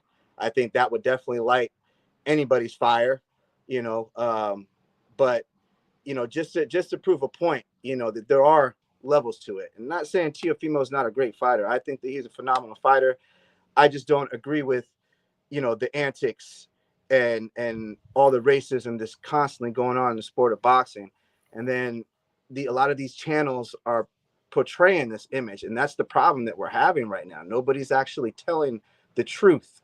Nobody's actually really speaking up because they're either too afraid that their favorite fighter is not gonna, invite them to a live chat anymore or give them some inside scoop or anything like that. They won't do it anyway. They don't do it anyway. Their favorite fighter doesn't do it anyway. Yeah, true. But that's just my take on it. I think that with this whole fight right now, Jerome NSC has every right to deny Teofimo. I wouldn't want to give him the opportunity if I was him or any other black fighter. Give him the opportunity to make some money. I do still believe that it was a huge slap in the face with having this card that just happened over there in New York, and having Devin, who's a good kid. I've actually gone and seen him, fight multiple times in his younger days as a kid. List goes on. I'm just a fan of the sport, man. And, I just wanted to add my little 2 cents in real quick and just say that I believe that a lot of these fighters are, listening to these channels and a lot of these channels have these favorite fighters of theirs, and they're not actually portraying the image of being fans of the sport themselves. And it's as y'all say, it's nasty work, Yeah, you know what? Listen, I would like, on behalf of my brother, Prices for Everyone, I want to challenge Punch to debate the topic. And y'all in the comments, let him know. Because what he does is he's pushing his race narrative constantly. That's what he does. That's what he's doing, right? Yes. The Latino fight. And I get it. Everybody has their pride. I don't got no problem with that. But you gotta push it in behalf of elevating the sport. We gotta elevate the sport. And he's close. I get it. He's close with Teo and Teo Senior, so on and so forth. I know that. But gotta stop pushing this race nonsense. You know what I'm saying? Because it's hurting the sport. That's what it's doing. Exactly. That's what it's doing. It's hurting the sport. And he know I ain't got no issues with him or nothing, but those topics, yeah. Teo had multiple opportunities to fight Devin Haney. Correct. And he can't tell me otherwise. Now, he could try to pull that with you, but I got the receipts from Bob Arum himself. Mm-hmm. Then Bob Arum was on record offering him to fight. And he and George Kambosos and their team tried to go behind Bob Arum back and negotiate a fight with Kambosos instead of fighting Devin Haney. And Bob Arum was not willing to do that. Correct. Yep. He wasn't. And that was for undisputed. And then he ended up fighting Kambosos and he lost. After he beat Loma, Bob Arum was like, listen, if you're not going to fight a rematch with Lomachenko, give us the Devin Haney fight. You want the money you're looking for. No, he went the opposite direction. It went to a purse bid. I got the receipts with Bob Arum saying, listen, they were in cahoots, I'm going to say allegedly, Teo and George Kambosos' team, to not come to an agreement so it could go to a purse bid because Bob Arum and Top Rank didn't value that fight. Right. He knew they wasn't going to bid on that fight high. And he, according to Bob, he believed that he had inside sources that told him that there was going to be people to bid on it. That's why Bob Arum was mad at Eddie Hearn. And Eddie Hearn got outbid himself. But that's why Bob and Top Rank, because Bob was like, listen, you ain't supposed, why, what you doing? What you doing? Why you bidding on the fight? And it dropped in Eddie Hearn's lap. Because Triller dropped the ball. They didn't know what to do with the fight. So Triller dropped the ball. They lost the fight and then went to the next highest bidder, which was Eddie Hearn. And then he blamed Eddie Hearn for setting him up and saying that's why he lost to Kambosos. No. Yeah. He had multiple opportunities to fight Devin Haney, and he didn't do it. Period. Absolutely. Yeah, like I said, it's he still has it posted on his channel and whatnot, and it's kind of embarrassing because I'm like, hey, I support your channel, but I agree to disagree. No, you 100% right. You was 100% right, and I got the receipts to prove it. Yeah, and just in the chat, just in general, of course, got his followers and everything, saying that they're gonna block me and all that sort of stuff. I said, why would you want to block me? I've been supporting your channel for a while. Just because I don't agree with what you're saying and whatnot, I want you to actually speak the truth. Because this young man, Jerron, I got a chance to meet him a couple years back and everything. Because like I said, I'm a huge fan of the sport of boxing. My wife and I, we attended the Floyd Mayweather Canelo fights, the Conor McGregor, fight with Floyd Mayweather. I mean, the list goes on. I can't even tell you. I've been to so many boxing events, I just don't favor people discrediting the sport that I love the most, Priceless. Remember, on his channel, he had Bill and Tio Sr. on his channel. Yeah. And Tio Sr., Bill said, we're going to make the fight. And he said, no, they're getting ready to give us $10 million to fight George Kambosos in Australia. Yep. And so Bill said, I ain't going to interfere with that. You could get $10 million to fight him in Australia. But can we say right here on Punch that after that, you're going to fight us? Yep. 1,000%. I mean, I don't know. You guys get a lot of backlash and everything where people saying that you're being paid to say stuff. Kind of makes you wonder, is that the narrative going around for maybe Punch and Tio's camp? I mean, I don't know. Oh, listen, bro. There's an old famous saying, you about my age, whoever smelt it normally dealt it, right? Yep. So it's interesting. There's a lot of projection out here in these boxing streets, man. And people will say the darndest things and expose themselves if people look deeper, past the surface level to what's really driving the energy. The truth doesn't need. I wish we got. Listen, man. I welcome getting paid to speak the truth. So with anybody out there got a bag for some truth speaking, yeah, bro, the bank account, we can talk off camera and get that squared away, bro. And definitely I don't mind being compensated, but yeah, but the narratives and in this race thing right now, man, this race thing right now is toxic, bro, because especially if you don't believe it, especially if you're not racist, it's worse. I respect a racist speaking his truth more than somebody using racism to push a narrative and trying to say that you're not racist. That has no space in the sport. And to claim that you're bringing it back to a certain time when I don't know what you're talking about, right? Racism wasn't a tactic or strategy. It was an epidemic. It was real. Those people who were using racism were racist. They were really feeling that way. You know what I mean? Jack Johnson was really facing racism. Muhammad Ali faced racism. You know what I mean? All the great fight, it was real racism. It wasn't marketing strategy. You know what I mean? That's nonsense. And to push that, man, as if you're trying to convince the new casual fan base and the new boxing fans that are coming into the space, and you're trying to help boxing grow back into where it used to be, and you're raising them to have that. What's that going? What kind of conflict is that going to cause in the audiences, in the crowds, in the fan base? What's happening on these social media spaces? These fighters are using it to pad their bank accounts, but what's happening? What are you triggering outside of that? And is that what you want to be a part of? Because they're using your name and your brand to say, yo, bro, nah, bro, there's too much of that going on out here. There's no reason to push it, bro. It's nonsense. It's nonsense. Yep, 1,000%.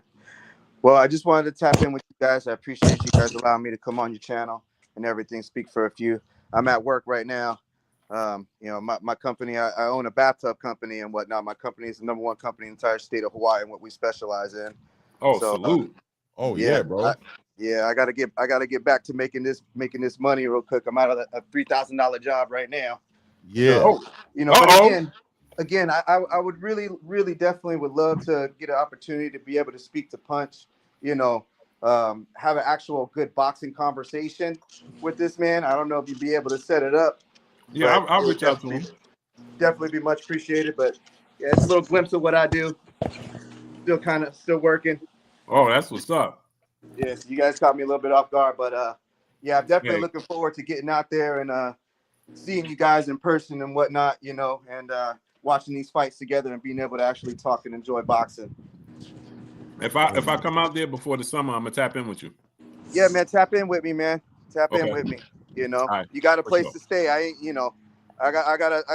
we're limited to our space that we got out here, but I own a 2,200 square foot home and whatnot in one of the most beautiful spots of the island. So, we got plenty of space, good brother.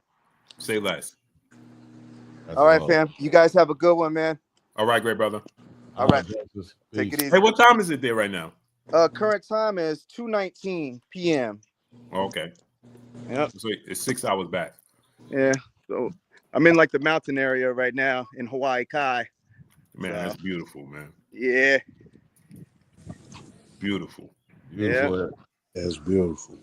Yeah. The beach is right across us. Right across. Oh yeah, I know how. Of course, we're surrounded by the ocean. You already know. Man, it's literally paradise out there, bro. Yeah, I'm gonna be out that way in July 22nd. I'll be out there for about a month and a half in Pennsylvania and New York area because I'm getting my business set up out there and whatnot. One of my partners. Okay. I'll be in Vegas for the Pacquiao Barrios. All right, guys. All right. Thank you so much. Y'all have a blessed week. All right. All right. You too, great brother. All right. Bye-bye. Hey, Blue and Clay, let me ask you a question. Hold on 1 second. Salute my brother Trick Nolte in the super chat. What's good with you, Blue? Chat, salute, Trick. What's goody with you? The General 7A Sports TV in the building in the super chat, dropping that half a dub on us in the super chat. He said, Blue, what it do? Salute to the panel in the chat. Tio and Ryan are both stone cold ducks, but talk hellified. Yeah. 1,000%. 1,000%.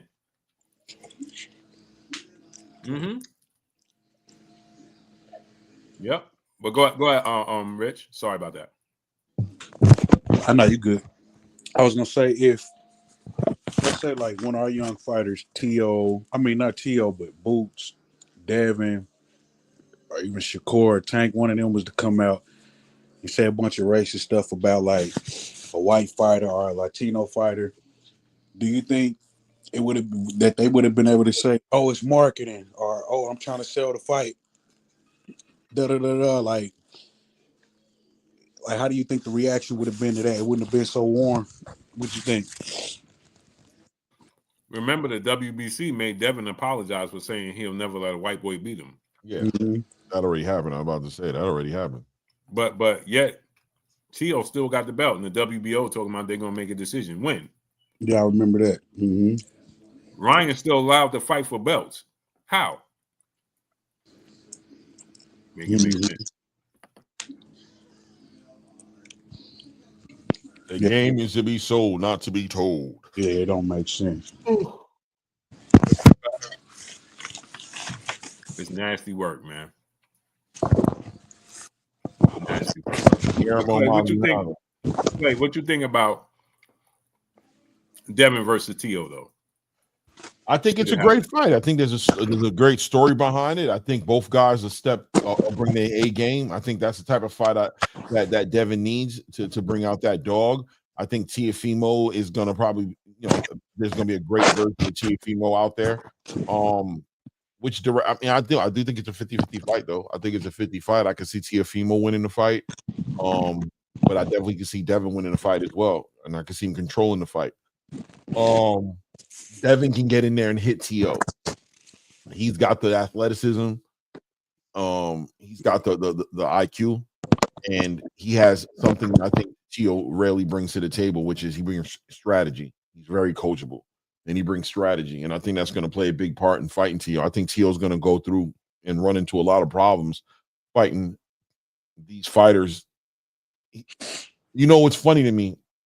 I look at like Lomachenko fight. Okay, fine. Then I see even with the Josh Taylor fight, you know, not a lot of strategy, right? Like Josh Taylor really fought Teofimo's fight, and a lot of Teofimo take advantage of him on an athletic level. He wasn't disciplined, and he didn't sit down on a strategy and force Teo to break the game plan down that Josh Taylor had. When you saw him in the ring with Jermaine Ortiz or with Sandro Martin, you saw Teo have an issue with getting around the discipline and structure of a strategy. Devin Haney might be one of the most coachable fighters at this level of the sport. You know, when we're talking about carrying out a game plan to a T, that's a weapon of his. That's what makes him and his team dangerous, because it's a team in the ring when you're fighting Devin Haney. Teofimo goes rogue. He goes rogue very easily and does his own thing. And his father tries to work with what Teofimo leaves there for him to work with, right? Like whatever's there for him to work with, his father tried to get in there, but Teofimo's gotten accustomed to doing his own thing. And I think when you get in the ring with, you know, obviously Devin Haney's one of them, but the Shakur Stevenses or even a Gary Antoine Russell, you know what I mean? When you get in the ring with him, even Richardson Hitchens could give him issues, because when you are disciplined enough to stick to a game plan, it's going to be up to Teo to break down these fighters. And I haven't seen him do that enough times to say that that's how he's built. I think a lot of people are just excited about Teofimo because of how explosive and, you know, he's entertaining in the ring at times. But what happens when you get in the ring with a fighter who can slow it down, who can make you pay so much to where he throws you off your square? Sandro Martin made that man ask himself while the cameras were running around him if he still had it. That was a real thing that happened. That wasn't marketing. That wasn't him performing for the cameras. No, he was confused and frustrated as to why he looked that way in front of that man. He knew what he was saying to you is, that was all I had. I gave everything I had, and I might have lost that fight. What the hell is happening with me? He had to have a moment of clarity to be like, bro, am I him? Have I been taking advantage of fighters who've been so caught up in performing for the crowd, and I was able to trick them into fighting like me and getting into melees with me, and I was able to come up on top? Or am I really who I think I am? He asked himself that question, bro. And if Sandor Martin can make him ask that question, damn it, Devin Haney can. Devin Haney can make him ask that question, bro. And then a lot of them fighters that he fought was there to be hit.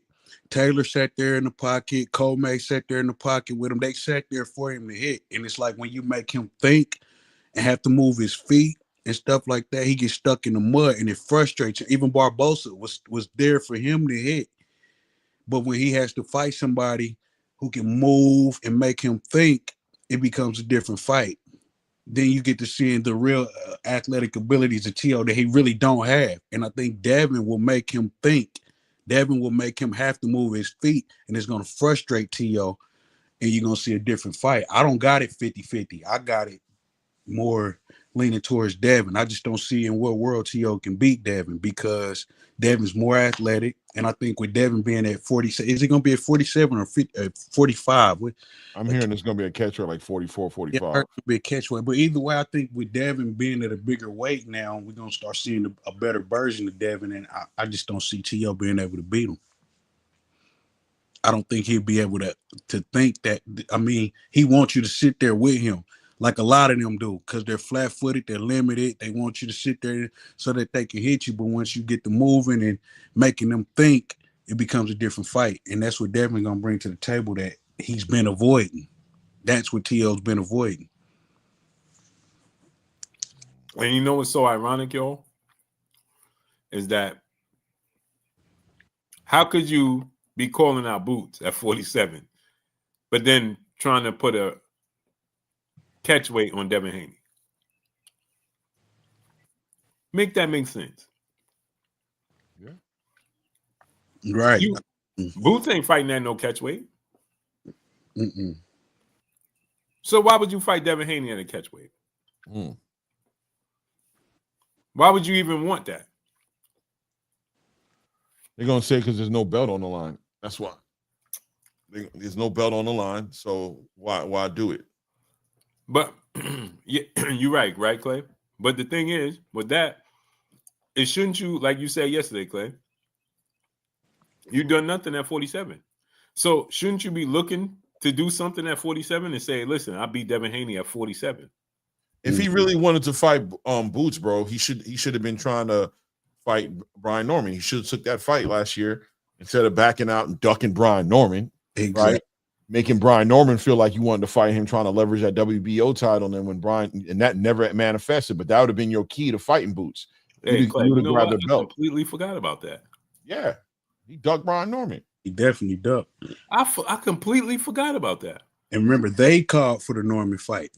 Yeah. Right. And so you got the opportunity to fight Brian Norman at 47 and duck that man. But you saying Boots is a duck? Straight up. Bro, Clay, I completely forgot about that. Completely. That man has been ducking fighters so much. I'm like, how y'all would say anybody ducked him blows me away, bro. Yeah. He ducked Subriel Matias. He ducked Brian Norman. He ducked Devin Haney. You know what I'm saying? He said out mouth he'd never fight Shakur. Yeah. Said that man, he was scared about that man jumping off of a roof, but to sit there and race bait and call people N-bombs and monkeys. You ain't worried about nobody jumping off the roof when you were sitting there rubbing it in that Keyshawn Davis got watermelons or whatever he did at his door. He wasn't worried about nobody killing themselves then. Right. He's one of the most full of ish people I've ever seen on a mic. And I know that some people may have a personal relationship with him, and maybe he's a genuine person on a personal level. Maybe he is, but he's literally the most full of ish person in the boxing space right now when a microphone gets in front of him. He's full of it, bro. Wearing his glasses down to the tip of his nose, always trying. He's full of it, bro. He's not to be taken seriously, bro. He's not. Yeah, that's why I started this off. Remember, I said he's a character. Yeah, it's embarrassing, bro, because he wasn't like that always, man. I didn't see him like that at least. This thing he doing right now, I don't care how he try to twist it and play this game of we're sensitive and all. You're full of it, bro. Real no, bro. Real recognize, real. We understand. We trust me, bro. You're gonna look back one day, man. I'm telling you. You're gonna grow and look back one day, bro. It's horrible, bro. I wish you would just stop right now, bro, and just take boxing seriously, bro, and just stop right now, bro. Right. I mean, it's nonsense. For the people in the comments that saying little crazy stuff, name the last fight T.O. dominated. He didn't even dominate Steve Claggett. Yeah. Like, he's been made to look pedestrian multiple times. Matter of fact, at 140 pounds, outside of the Josh Taylor fight, and if you want to say he stopped camp, you know what I mean? I'll go with that. But outside of that, bro, what has he done significant at 140, bro? He won a title off of Josh Taylor and been riding it since then. Looked amateur. He looked pedestrian. Looked like he didn't have the fundamentals at all against Jermaine Ortiz. Went and fought Steve Claggett and got mumps and bumps on his head for his worth. You know what I mean? All that he could eat. Won that fight and cried when he won that fight. He cried. He screamed and cried when he won that fight. You know why? Because he got his ass whooped. Mm-hmm. You know what I'm saying? And he thought the judges were not going to give him that fight, bro. Watch that fight. Watch when he got that decision. That man cried. He thought he was going to get got. Started saying all type of stupid stuff about Rosa Parks in the front of the truck. Tried all types of dumb nonsense, bro. He started saying out his face that didn't even make no damn sense. He don't even believe himself. He don't even believe himself. He'd rather talk himself out of legacy opportunities and say the game is ducking the best rather than just be you got Turki Al-Sheikh who has your back right now. You got a 3-fight deal with him. What's the use in doing the things you're doing if it's not to sabotage your own career? Exactly. It's crazy, man. It's diabolical. Warrior Class the Third, my brother in the super chat, dropping that half a dub on us in super chat. Salute Blue and Claymore. the sanctioned bodies created a super champion status for Canelo, granted him the power to pick, choose, duck, and they tried to give Loma same pathway to it's diabolical. And you know what the worst part about it is? Warrior Classic third and Clay and Rich, you know what the worst part is? Canelo never even accepted it. Yeah. He never even accepted it. Never used it.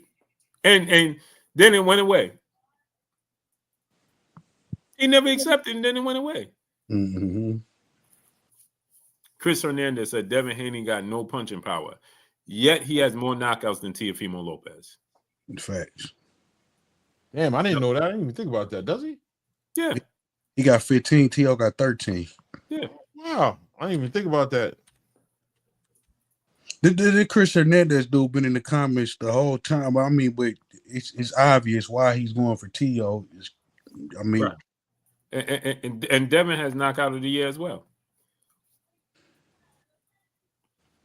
So what are we talking about, Christian Hernandez?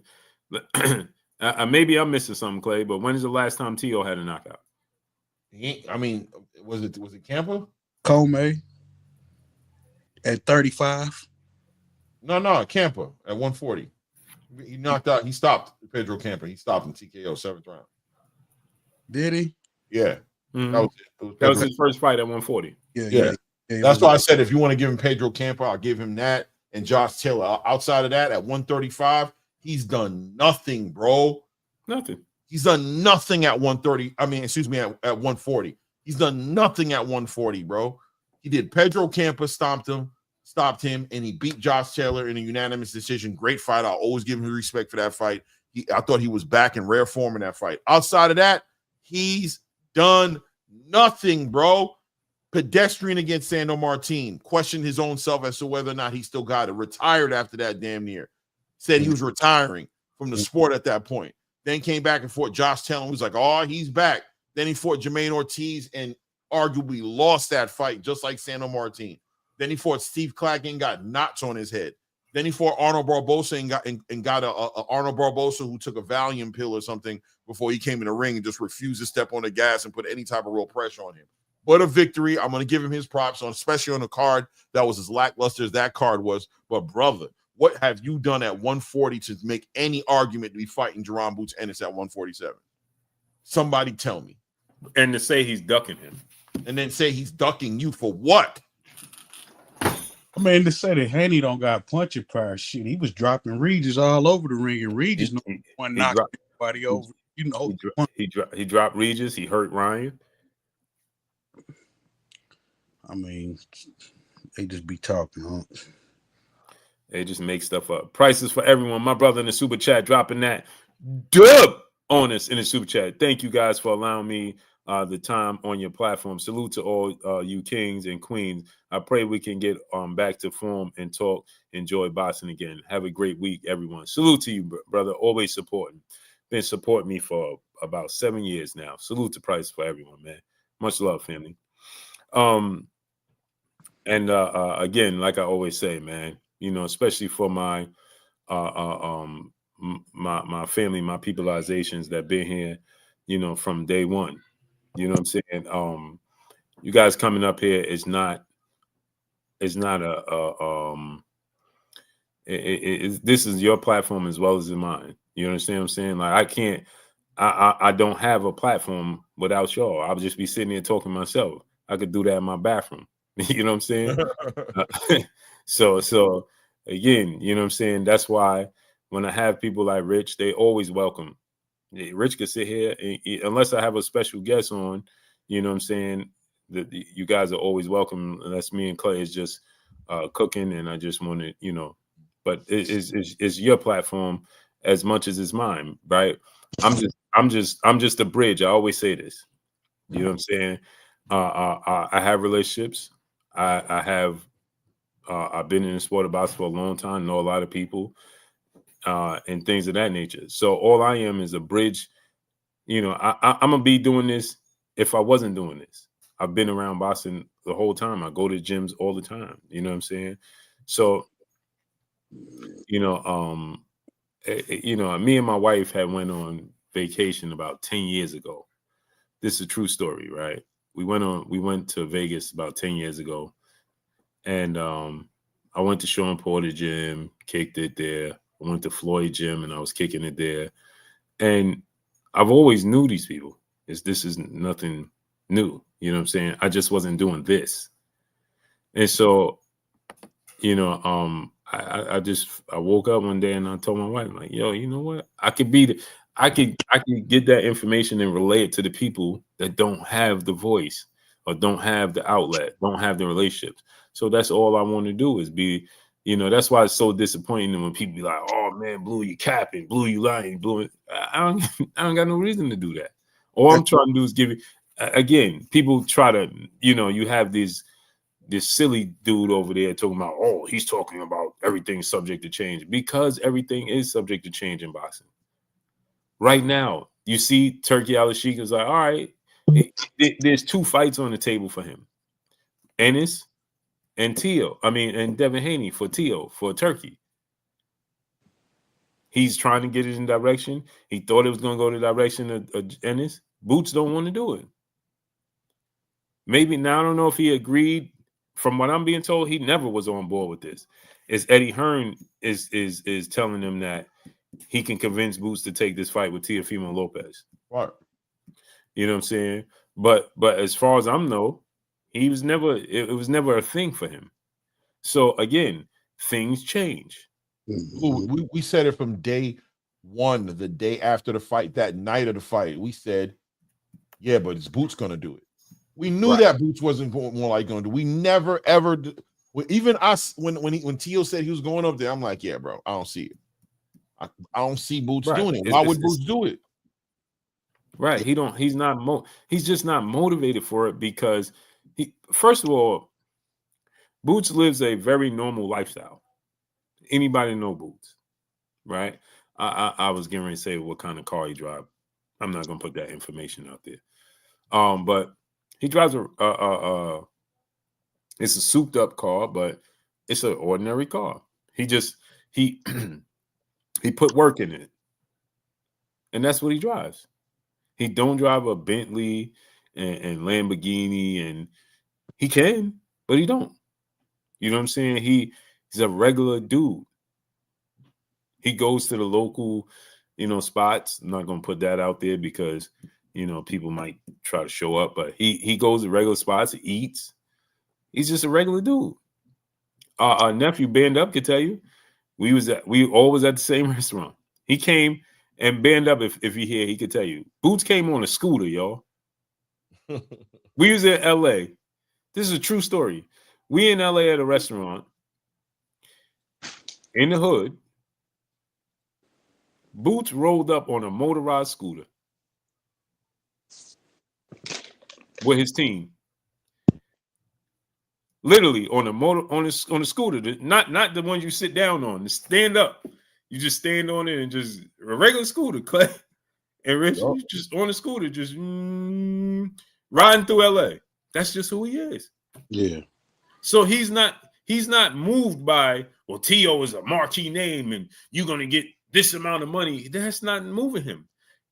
He comes from a family lineage of boxing history. So he's moved by history and accomplishments. Of course, he wants to get paid. He's a prize fighter. But what motivates him is being etched and sketched in the history books forever. That's why he's always like, yeah, he could box, he could slip, he could move, he could be elusive, but he wants to entertain the people. So he stands in the pocket. You could clearly see he don't have to. He just chooses to. Mm-hmm. But he wants to entertain people. So he figures, why stand? He could outbox everybody he fights, literally. Mm-hmm. If he want to. If he get in there, let's be real. He's 5'10" with a 74-inch arm reach. He's about 2.5 inches taller than Teo and has a 6-inch arm reach advantage over Teo. And naturally is a naturally bigger guy. He can make this very easy. And if he wanted to fight Teofimo Lopez and just box him from the outside, and there ain't nothing Teo could do. Because guess what? He can't get away from Boots. He's not more athletic. He's not quicker. Mm-hmm. So if Boots just wanted to pop his jab at him and fight on the outside, and when Teo tried to force his way to the inside, counter him, he could do that all day. Ain't nothing Teo could do about it. But we all know if he does fight Teo, we all pretty 90% of us is sure that he's going to fight in the pocket because he's just wants to be excited. So that would give Teo opportunities. If Boots was to fight Teo, the only opportunities Teo would have is if Boots gives him the opportunities physically. To give you guys an example of what I'm talking about, when Floyd fought Marcos Maidana in the first fight compared to when he fought him in the second fight, you can see it was Floyd just decided mentally, he made a decision to fight flat-footed and in front of Maidana. And in the second fight, he was more elusive. The fight was boring. Nobody even talks about it. 12-0. And he just outboxed him to a 12-round decision. Because again, it goes back to what we were saying in the beginning. African American fighters have the option to do that. If we want to, we can. Shakur could fight like he did against Yoshino and Oscar Valdez, but he also could fight like he did with Edwin Dos Santos. And then he could turn it back on and fight like he did Oscar Valdez. But then he could turn back to what he did to Jamel Herring. But he could do what he did to Josh Padley. But he also could go back. So he has the option to do that. So what we try to do mentally is be like, man, you need to stay still. Boxing though. Right? That's what we try to do public. And I get it. Because even for us, right? The three of us here, right? I'm pretty sure we we want to see entertainment. Right. Because you can step on the gas, even though you don't have to get hit to entertain us, but you can hit him more and stay in the pocket a little more. You know what I'm saying? It's just like our frustration with Devin Haney, right? Everybody's frustration with Devin Haney is not in his last fight was not that he can't, is that he didn't. He just didn't sit down on his punch. He just didn't sit in the pocket. He didn't counter and let his hands go more. Right. He just didn't. But it wasn't that he can't. There's a difference. Canelo can't cut the ring off. If you move, he can't do it because he's physically limited. There's a difference. We've seen that in multiple fights. That's the difference, though. There's a difference between, the frustration comes in, and salute to my brother Muscle Up Kevin, the super chat, dropping that cinco on us in the super chat. He says, salute, Blue, salute to your family. Content and perspective, my brother in the super chat, dropping that cinco on us in the super chat. He said, what version of Devin do y'all think we will get in the fight of Teo? I think the version that Fort Regis program. You're gonna get a motivated Devin who's gonna, you're gonna get a motivated, very motivated Devin, bro. I think we're gonna get the version at Fort Regis because he's been wanting this fight for. I think he want to punish Teo. I think he want to set punish Teo and send a message. And on top of that, remember they have sparring history, so he knows him as well. You know what I'm saying? He knows, and then he's been in there with Jermaine Ortiz. He knows, Devin knows he can outbox Teofimo Lopez. And can counter him, and he knows Teo's limit. Teo knows his limitations, but it's not to say Teo can't win, but he knows. Fighters know, like Kurt always said, the late great legendary historian, aka Kurt Sugar. He always used to say, fighters know other fighters. They know when a fighter's style is bad for them. He knows it.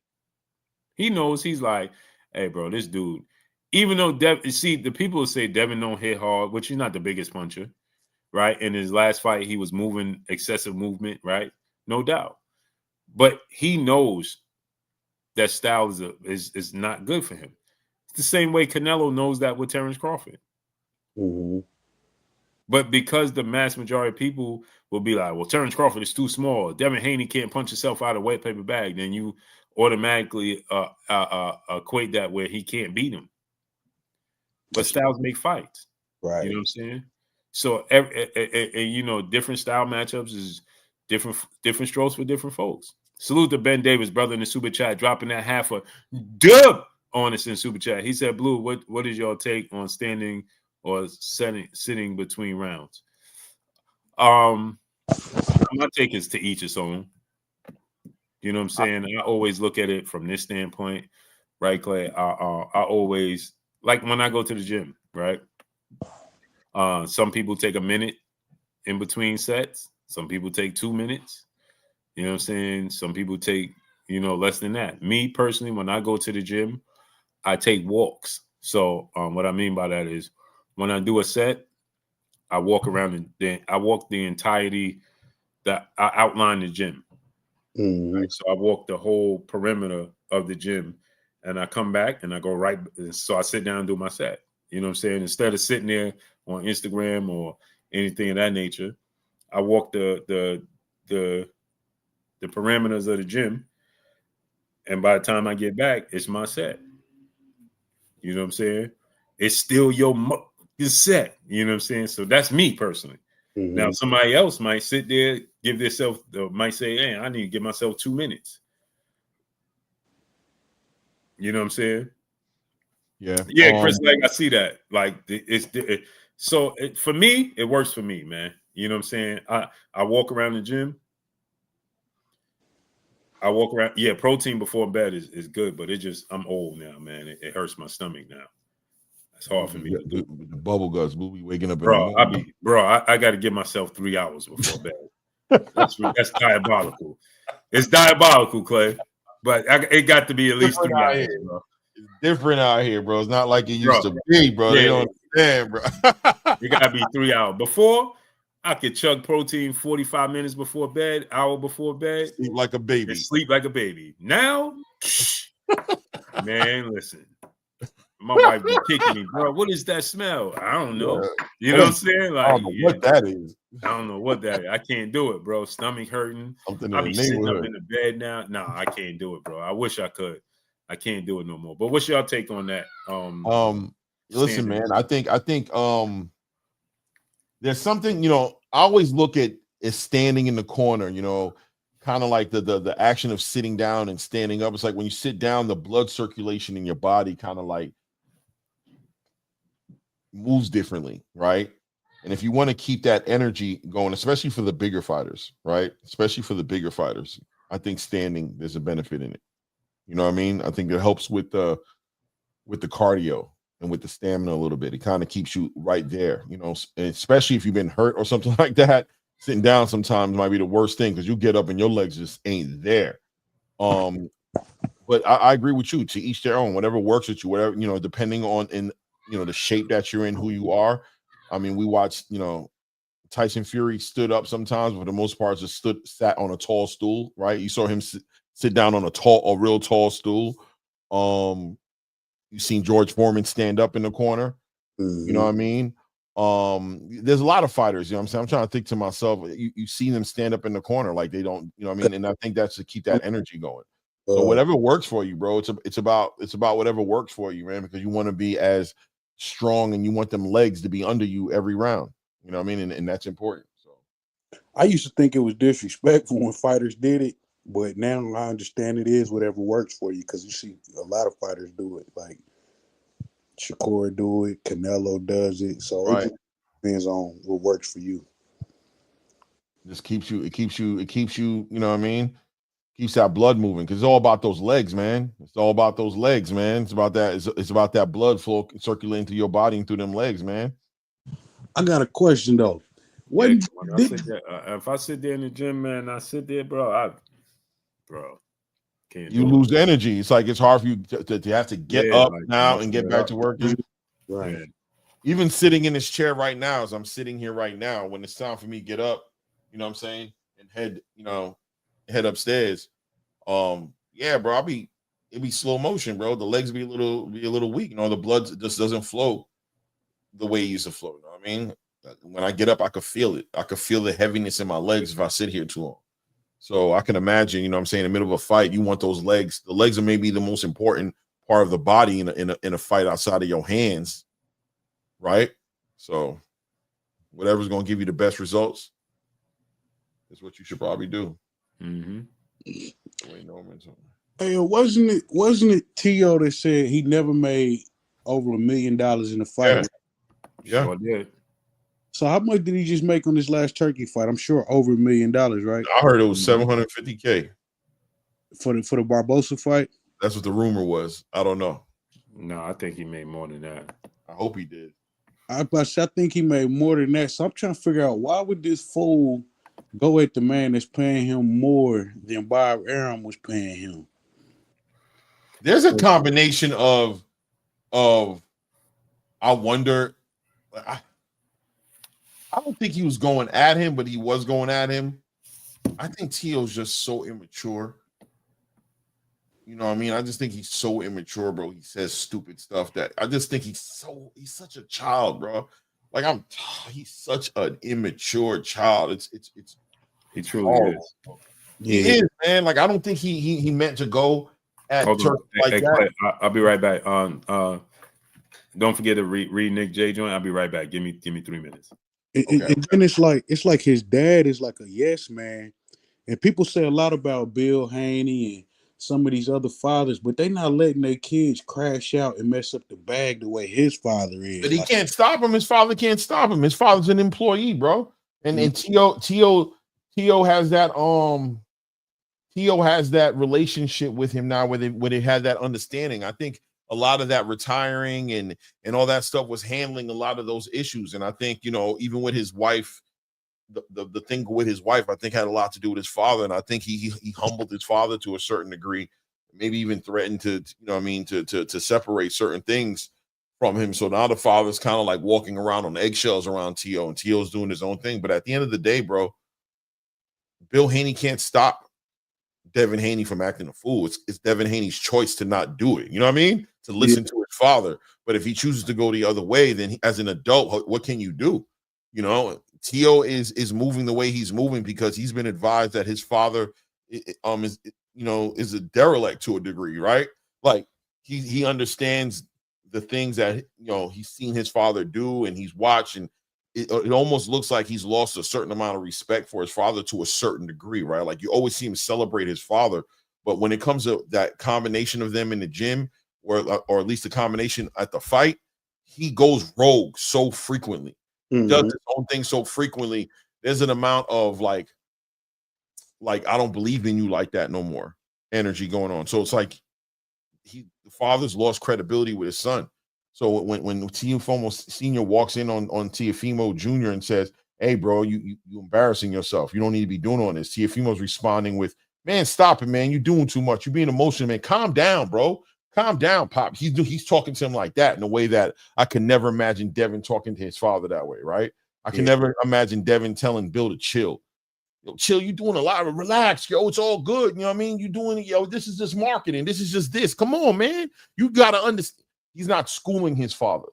You know what I mean? Brian Norman Jr. ain't schooling his father. You know what I mean? He might disagree, but he's gonna disagree respectfully. He's not gonna sit there and school his father, correct his father, tell his father to chill, tell him, you know what I mean? He's not gonna talk to him like that. And I know Schofield Jr. ain't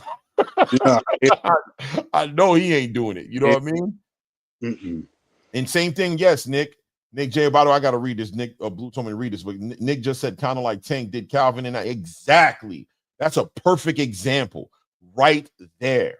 Like, you my father figure, I respect you to a certain degree, but even if he doesn't want to admit the respect has gone out the window, real respect, you would never scream at your father figure in the corner and say, "You got to listen to me too."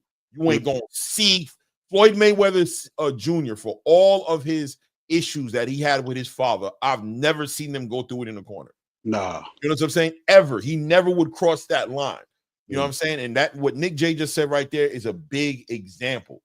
Big example right there that you guys can kind of see where I'm going with this.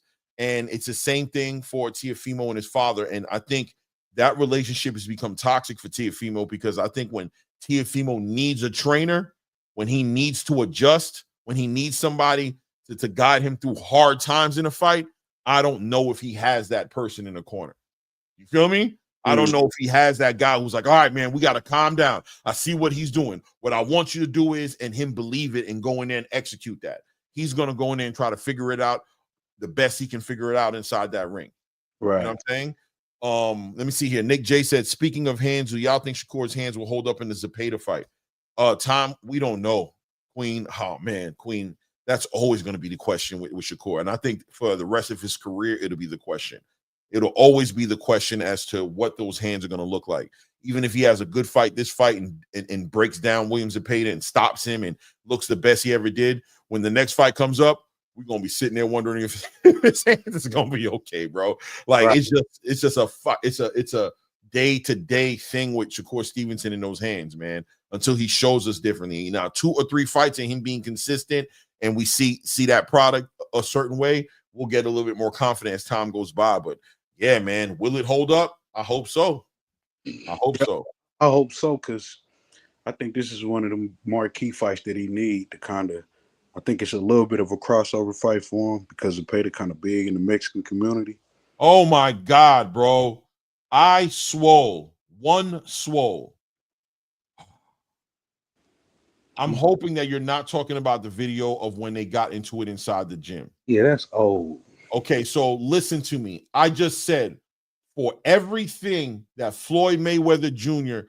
has been through with his father, Floyd Mayweather Sr., I've never seen Floyd Mayweather get into it with his father in the ring. In a fight. You understand what I'm saying to you? He respects that line. In the ring, he respects his father. He follows direction. He never did it with Roger, and he ain't done it with his father. Yes, in the gym, they got it in. That's what I'm saying. I'm showing you that you can see there's hostility between the both of them. You can see how Floyd Jr. was getting into his father, but inside of that ring, Floyd kept it professional. He never crossed the line with his father in the ring, is what I'm saying. So I'm comparing that to Teofimo to say, no matter what him and his father is going through in a personal way, they're not able to separate it in the ring. And in a fight, it's a team sport. Even though people don't want to say it's a team sport, it is to a certain degree. And Teofimo don't got a team when he goes in that ring. I hoped that when he was working with Eddie Reynoso, that he was going to find that in Eddie Reynoso, right? I was like, oh, man, maybe Eddie Reynoso will be able to get that respect from him that he's supposed to give to his father, and he'll finally start coming into fights with strategy. You know what I'm saying? Being coached and moving through the fight with guidance. But Eddie Reynoso found it difficult to work with him and told him to go that way, right? Eddie Reynoso don't play that game. Did the same thing to Ryan Garcia a long time ago. I don't know about right now, but a long time ago, Eddie Reynoso was like, I don't want that dude in my gym. He come in here late. He talk back. He don't listen. He do his own thing. You know what I'm saying? He think he's super. I don't need that. Right. Canelo Alvarez listens to Eddie Reynoso like he did 10 plus 15 years ago. Facts. There's an understanding and a respect. Coach, fighter. Freddie Roach, Parkinson's, all those things he has, you know, that make him a weaker physical man that he has to go through. Pacquiao don't play. Listens to that man when they're inside the ring. It's you know, Freddie Roach's way and Pacquiao's job to execute the game plan. I remember I interviewed Gary Russell Jr. on my channel, and Gary Russell told me that he believed in his father so much that no matter what happened, rest in peace to their father, Gary Russell Sr., that no matter what happened, if he would have lost the fight with his father, he would have walked out being like, the reason I lost is because I didn't do what my father said.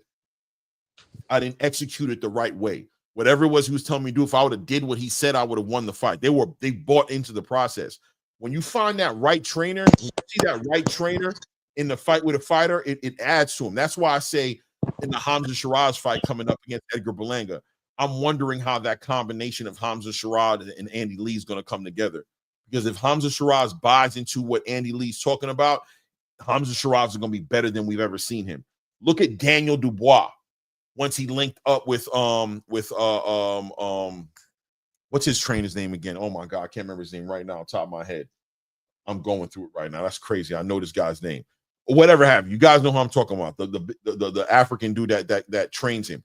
When he started training Daniel, look how Daniel dialed in when his father started being in close vicinity to him, and he was able to talk to him. Now Daniel has a squad with him. So when things go wrong in the match, there's adjustments that's going to be made because he has a team that's looking at what's going on in the ring, and they're going to be like, okay, I seen it. And he don't have to be on his own. Teofimo's on his own. He's on his own. I mean, look at how dang, what's his name? Rolly Romero just performed with his new coach.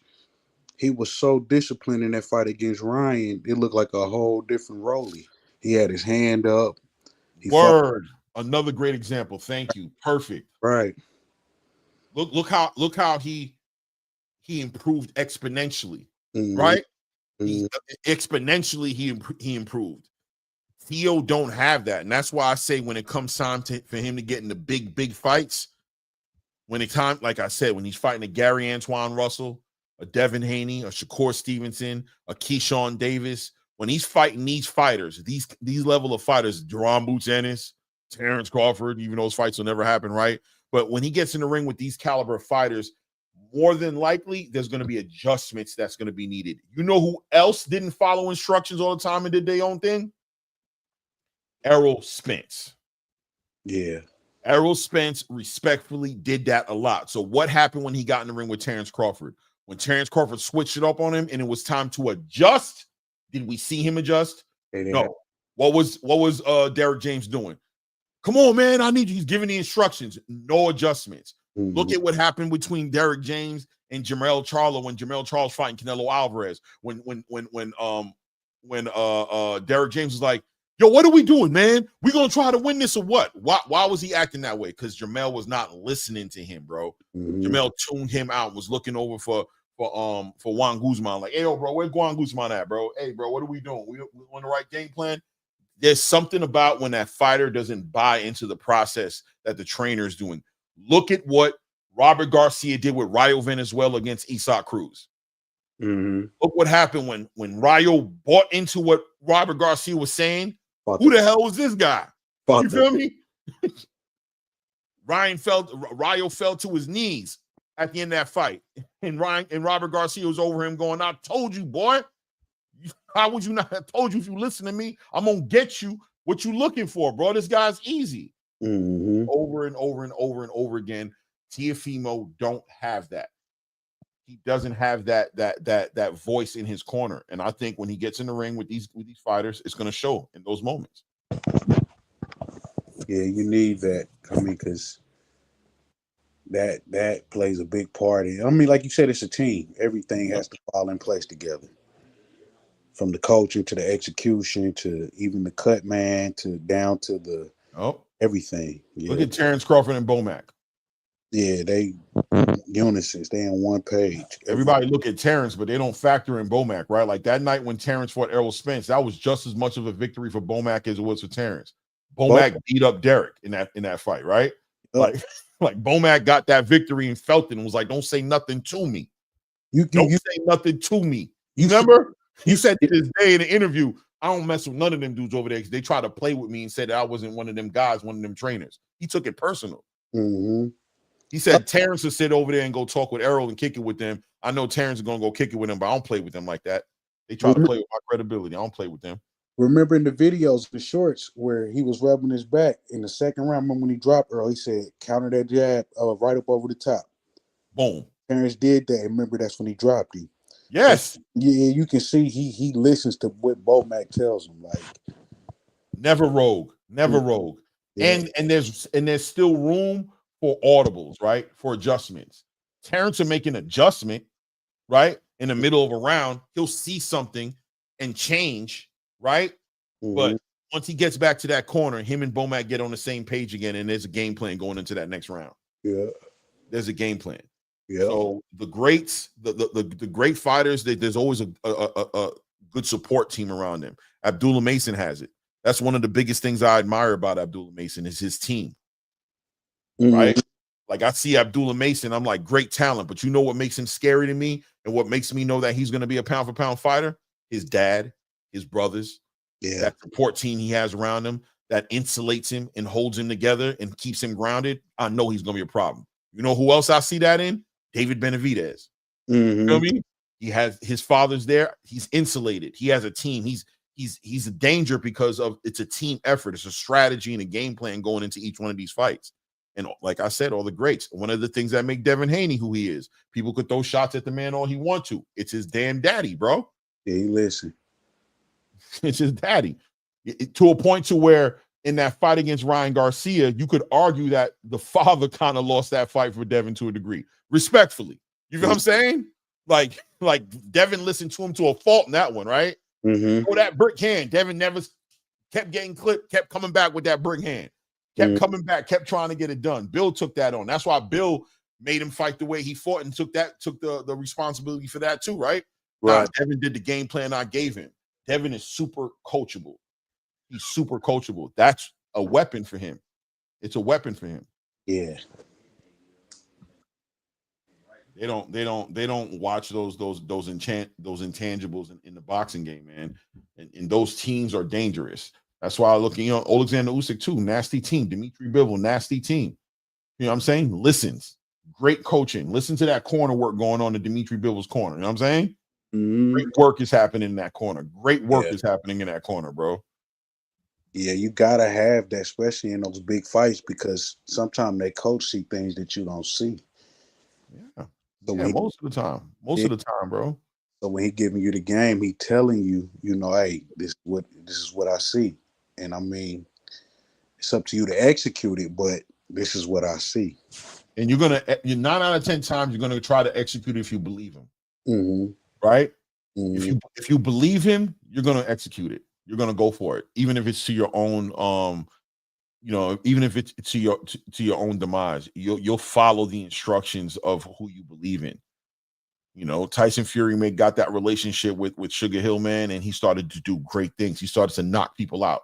Right. You feel me? Stop people. Yep. He didn't even think about it. He changed his whole style to a degree and went from this boxer to this, like I'm boxing, but at the same time, I'm probably going to stop you. We're not going to go 12 rounds. You know what I'm saying? Yep. More than likely. He started punching. Yep. Yeah. Yeah. I remember Freddie Roach at the end of that first Deontay Wilder fight said Tyson should knock that dude out. He was like, that fight shouldn't have went the way it went. Tyson should have knocked him out. He was like, Tyson can knock him out, but Tyson didn't want to pull the trigger because you sitting there with Ben Davis, right? Mm-hmm. And Freddie Roach, he didn't have that relationship with him, and he went back to what he does, which is box, and he tried to win the fight that way, and then getting clipped in the 12th round. You know what I'm saying? Or the 11th round. Was it 11th or the 12th? 12th round? I think it was the 10th or the 11th round. 10th or 11th round, right? Mm-hmm. Yeah, he got clipped in that round, but then you seen him go with Sugar Hill in the next fight, beat the brakes off of old boy. Respectfully, man. Respectfully, you know what I'm saying? Yeah, Sugar Hill had respect for Deontay Wilder, but when Tyson turned it up, it was bad. Sugar Hill had him sitting down on them punches. Yup. Yeah, had him squatting on them punches and putting that power behind it instead of just boxing using footwork. He was actually having them step two guys. No doubt, man. These are the elements in the variables. You know what I'm saying? And great fighters. And when it comes to the biggest shows, man, they got to have all those boxes checked, bro. You can't freestyle your way into Hall of Fame fights. You can get away with Teofimo can get away with a Vasily Lomachenko, and we could act like Vasily Lomachenko didn't have no issues in that fight. And you know what I'm saying? Mm-hmm. And then we could, no excuses, reasons, but no excuses. But since that fight, what has Teofimo done? Nothing. That's why I don't see him and Devin fight. Honestly, I know what happened with the Ryan situation, but it's a lot of variables in that. I don't see that being 50-50. Like, I think Teo got a puncher's chance, as all fighters do, but I don't see him being able to keep up with Devin in that fight. Yeah, I'm definitely leaning towards Devin 100%. I'm leaning towards Devin. I want to give Teofimo. I just know Teofimo has a habit of showing up in the big fights. I do know that. I give him his respect for that. He shows up in those fights. It happens. And it depends on the fighter as well. For example, if Devin Haney's mentality were similar to the Ryan Garcia mentality, right, to that fight, he can get in trouble with somebody like Teo, right? Got a chance then. Right. Overpressing Teo and you know what I mean, overdoing it and trying to, bully Teo, that can get you in some trouble. Mm-hmm. But if Devin fight discipline like he always do, behind his jab, good footwork, I see it being 9-3, 10-2. Wow. I'm being honest. Like, I don't see T.O. I just don't see it. I don't see it. Yeah. What do you think about this Keyshawn and Edwin De Los Santos fight coming up? That right there is an interesting fight because Keyshawn, Keyshawn is a hell of a fighter, but he kind of got a style for De Los Santos. Like Keyshawn, he got too much heart where he not gonna sit there like Shakur and get out. Keyshawn's gonna bring the fight to De Los Santos, and that's what De Los Santos want. That's why I think he's saying stuff like, "Oh, he's not a better fighter than Shakur," and this, that, and the third. I think he wants Keyshawn to bring the fight to him. That's a real 50-50 fight in my eyes. Right. I think De Los Santos got a chance of clipping. Look at the way Keyshawn fights. Like Baranchek, his last opponent for the belt, he was moving, and you seen it was kind of getting Keyshawn frustrated. But the fight before that, Lemons was coming to him, and Keyshawn went to him and knocked him out. That's why I'm like, De Los Santos ain't just going nowhere. Like that's his kind of fight. He want a firefight. So I see that when it's 50-50. I don't think it's 50-50. I think Keyshawn's gonna spank him, put some belt to ass on him. Think so? Yeah, I'm gonna tell you why, man. I think we gotta factor in Edwin's inactivity, injuries. Facts. Injuries have made him gain weight. He was supposed to be getting ready to fight at 140 pounds. Rumor was that they were negotiating a Frank Martin fight. I think he's 140 pounds. I think we got to see if he's actually 140. Is he another fighter who's going to be cutting weight to fight in a weight class he shouldn't be in no more? You know what I'm saying? And Keyshawn I call him, and most people call him a little Terrence Crawford. And I stand behind that. He really gives me that Terrence Crawford energy. And where Keyshawn looks like, some people think that Keyshawn is the type of fighter who gets into these dog fights and is reckless. It's never reckless. It's always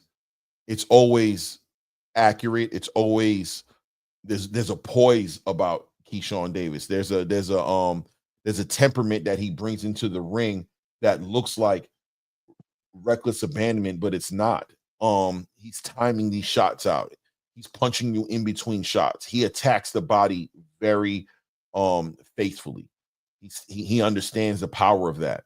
I think he's going to test the conditioning of Edwin De Los Santos. If Edwin De Los Santos has a great weight cut and he's in the best shape, it'll be a great fight. But I question if Edwin De Los Santos is really a 140-pound fighter fighting in that 135-pound fight. You know what I'm saying? You made a good point with that conditioning, because being out for 2 years, people don't understand that plays a big role. Not being active and not cutting that weight for so long, like that do play a big role in, because making weight is an art. Making weight is a skill, 100%. And like I said, we got to see who Edwin De Los Santos is. You've been out the ring. I have a funny feeling Edwin De Los Santos is officially a 140-pound fighter.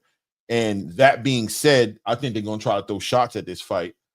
I think they're going to put an asterisk next to this fight, and they're going to try to say he was weight drained, he had an injury, and he was out of the ring for a long time, because I think Keyshawn going to spank him, bro. I ain't going to lie. I think Keyshawn going to put belt to ass on that boy. And you're right. If that plays a role into it, then yeah. But if Edwin do make a great weight cut, I see it being like a barn burner, man. I see them two straight at each other, stepping.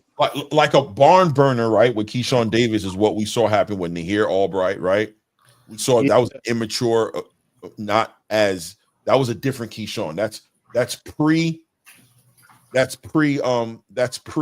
sober Keyshawn, in my opinion. Keyshawn got high for that fight, popped up on the marijuana test. This Keyshawn Davis, who now has a son, who's now spiritually inclined with his God, who's super insulated by his family.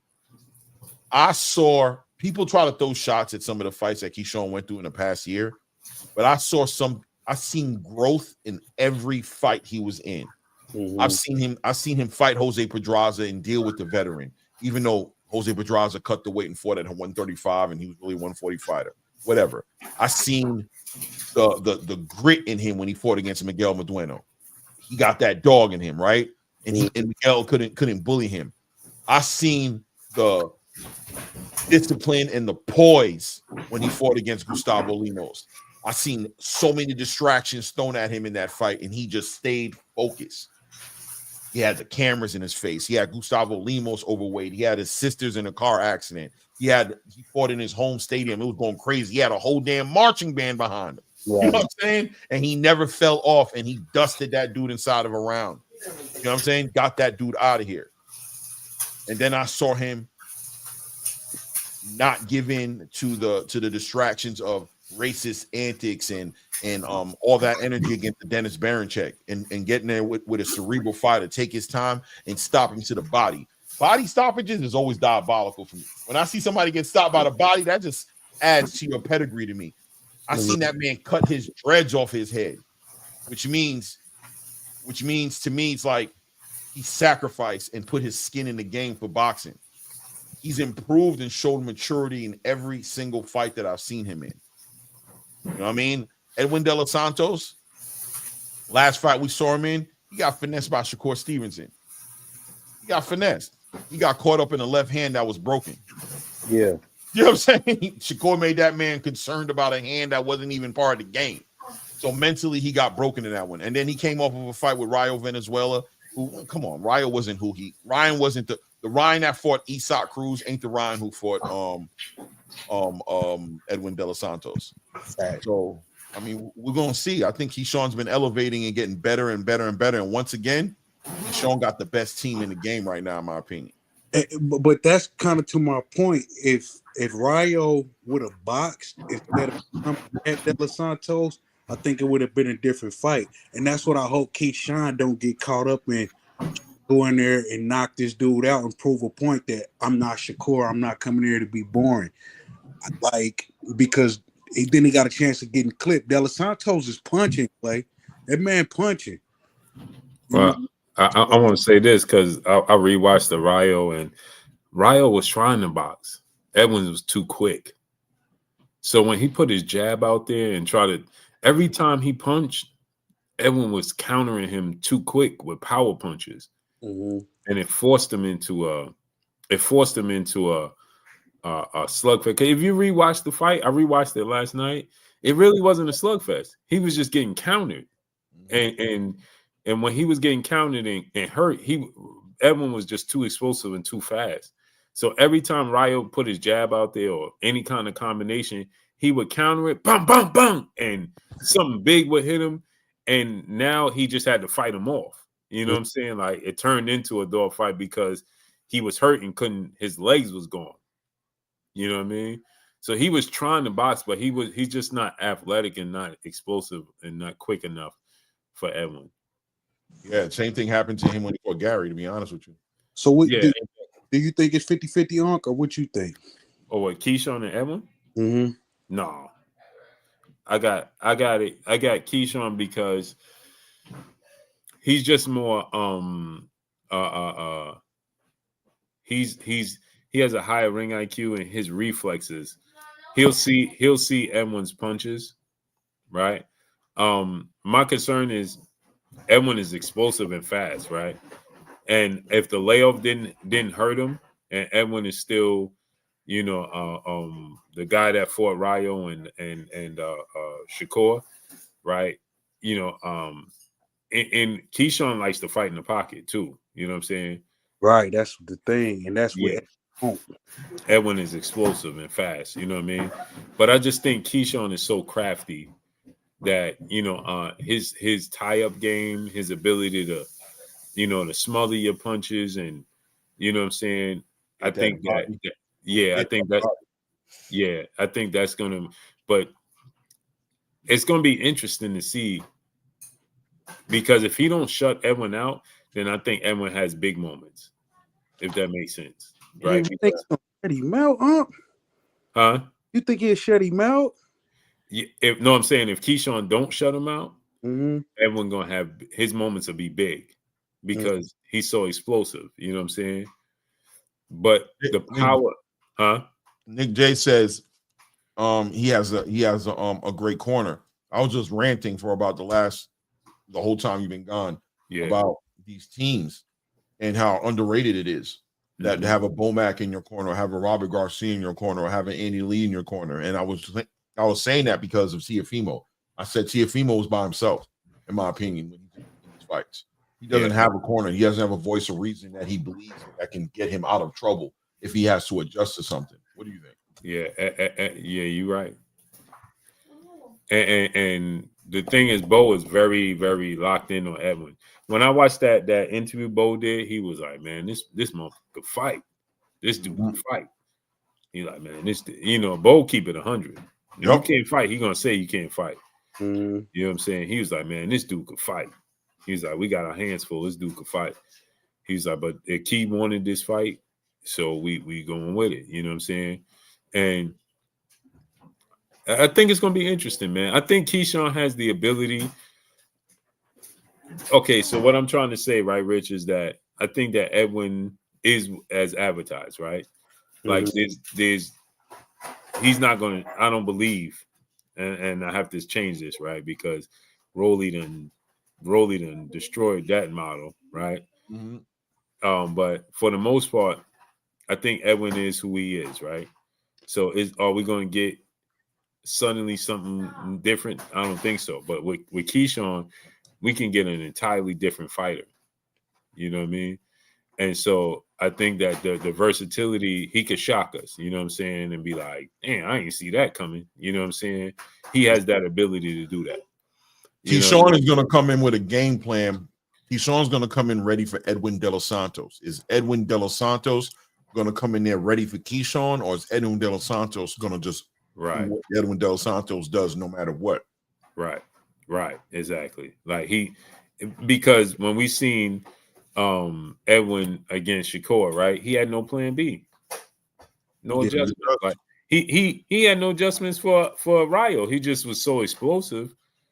He just willed it in. He just did him, and it worked and hurt Rayo. Yeah, like he didn't. He was just too quick and too explosive and too reactive for Rayo.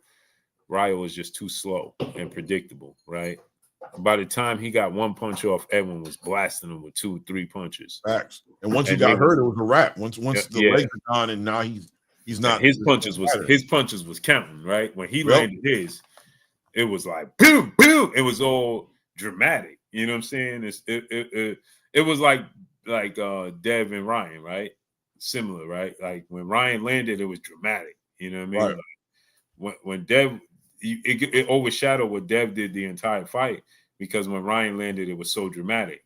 And it's the same thing with Edwin and Rayo, right? When Rayo was doing good, when I rewatched it, I'm like, dang, he did better than I thought. It's just that Edwin was his moments was so big and such a splash that, and it was too early. He got hurt so early, he never really recovered, and he wore his heart on his sleeve, and that he paid the price, man. What do you think of about what I said about Edwin De Los Santos might be a 140-pound fighter fighting at a 135 right now, factoring in his injuries, the recovery time? You know, the rumors are out there that he was negotiating with Frank Martin. That was what the rumors were until the Keyshawn Davis fight came up, and that fight came out of basically Edwin. And he be drinking Coronas heavy. Yeah, he do. He out there living that good life in DR. That dude, he ain't never met a Corona he ain't like. Well, I thought he was more of an El Presidente dude, but okay. Yeah, I seen him drinking Coronas on Instagram. He might be, but I'm like, bro, he don't even. He's tricky, right? Because what you see on social media, like this dude, it's like, bruh, like he don't look the part, you know what I'm saying? But boy, oh boy, he big for the weight anyway. Like, but you know what? That's the thing, right? He's not really big. Like he's stocky, but he's short. You know what I'm saying? I think Keyshawn gonna touch that body. I think he's gonna touch that body like an old school R&B song. He got to test the body, Clay.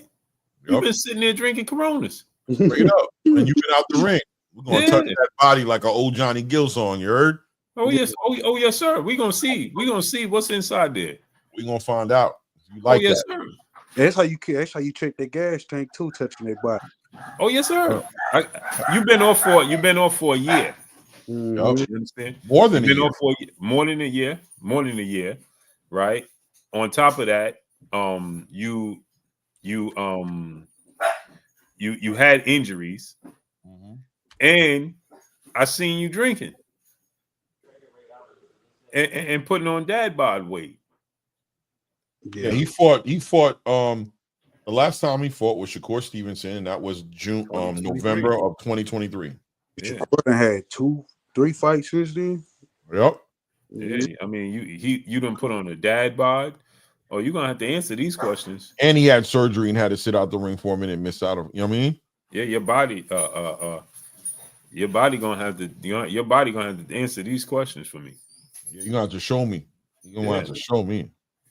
And it's only right. You know what I'm saying? Like you're gonna have to show me. You know what I mean? You put on the whole dad bod, Santa suit. You know what I'm saying? Chilling. Yeah, he been out the ring for damn near 2 years, bro. Like a year and like 7-8 months. Man, that's the first thing I'm doing is going to the body. Keyshawn gonna do it, and that's the whole thing about it is, and that's what I was talking about earlier, Blue, as far as like that corner, that strategy, that game plan. When you got somebody like Bomac watching the video saying things like, that boy can fight, I watched it. Would you think that he's playing a game plan to take advantage and also to protect his fighter from everything that Edwin De Los Santos is going to come from? Is Edwin De Los Santos's coach got the IQ and the pedigree to watch Keyshawn Davis fight and make Edwin De Los Santos fight different, make him fight the way he's supposed to fight to beat Keyshawn? Or is Edwin De Los Santos going to be who Edwin De Los Santos has always been? Very similar to a Sabril Matias, a William Zepeda. Are these guys going to make adjustments? Right. If they can't make adjustments, it's going to be to their demise, right? If you can't adjust, it's going to be to your demise. I brought up Errol Spence, right? Said you can't make those adjustments, it's going to be a problem. Mm-hmm. You can't adjust. And that's the thing, right, Clay, with Edwin. That's why this is so impressive to me that Keyshawn is even taking this fight. Yeah. Because Edwin is like, bro, like, if you don't have to fight him, why would you fight him? Right. Like, nobody was calling for this fight. Right. Edwin called for it in the last minute because they were talking. I know that this was happening before because I had talked through Mill City. Shout out to Mill City. I had talked to Edwin De Los Santos, and we spoke about this well before Keyshawn fought Dennis Baranchek. And Edwin and Keyshawn were in talks of having a fight. They were. You know what I mean? And Keyshawn said he would fight him. They spoke on FaceTime. That's what Edwin had said. That's why Edwin had threw that in Keyshawn's face and said, "What happened, bro? You said you was going to give me a fight." Mm-hmm. Keyshawn was like, "Bet that. You right. I said that. You've been out of here. You know what I mean? Looking crazy. You know what I mean? And dealing with all these injuries. But you right. I wasn't thinking about you. But I did say that. Let's make it happen then. I'm going to make sure it happens. We're going to get that offer over to you. You right. That's what ended up happening. Because I'm telling you, the streets was rumbling about Edwin and Frank Martin at 140, bro. I'm telling you. I remember that. That was going around. I remember that because they were both inactive and it was going to be at 140. It was going to be at 140. So Edwin had a fight that they were working on negotiating. Keyshawn was a last minute adjustment and change. Keyshawn took the fight. He was like, "Oh, I'll bet." You know what I mean? Oh, at first he was a little hesitant, right? Because he thought he got insulted by the offer. He said the offer was crazy, it was diabolical. But Sam didn't tell him the whole offer or something like that. He gave him half the offer or something. It was like 400,000, and Sampson told him it was like 250 or something. Yeah. Mm-hmm. Yeah. Nick said if y'all would stop trying to be funny and clown fighters all the time, you would see the correlation. Not too much on Frank. He been ready to get back in the ring. The boxing business are a mess. Yeah, we know what the business is about. We know what's going on that side of the street. It's beyond a mess. We know what was going on that side of the street. Did you see Caleb Plant when they asked Caleb Plant when Ariel Helwani asked Caleb Plant about the PBC? No. He asked him about the current state of the PBC. And he was like, "Well, I mean, they got me active, man. So, I'm fighting 3 times this year, and I'm ending the year in a big fight like I wanted to. So, I'm good." The way he said it, it was just like, I ain't worried about everybody else's problems because I know everybody else got problems. I'm good. They treat me right, so I'm good. But yeah, at the end of the day, man, even Ariel had to ask him. Huh? He said he's gonna have 3 fights this year? Yeah, he said he got 3 fights this year. He's right. He does. Right. If him and Charlo win, yeah, he got Trevor McCumbee. He fought earlier this year. He's about to fight. He's about to fight. He fought Trevor McCumbee this year? Yeah, it was this year. That was on the David Benavidez card. Mm-hmm. No, on the David Benavidez card. It was on the it was on the David Benavidez card. Right? Am I bugging? Hold on. Yeah, I think that was last year. Nah, man, that was the first fight. That was the PBC fight of the year. Hold on. Like February or something like that. Yeah, right? February. Hold on, but let's just make sure. Let me make sure I'm not bugging. Oh man, he said 3 fights this year, which would be that Trevor McCumbee fight, this fight, and he's trying to close it out with he fought. You're right. You're right. It was in September. You're right. Yeah, that's what I'm saying. Like, yeah. So 2 fights this year. It's not no damn 3 fights. Yeah, I knew. I'm like that was the first fight of the year. Yeah, it was September 24th. You're right. Yep. Yeah, I'm about to say. I knew. I'm like, nah. You're right. Yeah. Because PBC only had right. Yeah, I know. I did see that. Nick, trust me. PBC only had 1 card this year, right? Nah. They had more than 1 card. They had David. They had. Yeah. They had more than 1 card. Tank. They had Tank. I mean, you could say Tim Zoo if you want to say that was a PBC card. Tim Zoo card. When he fought Bakram?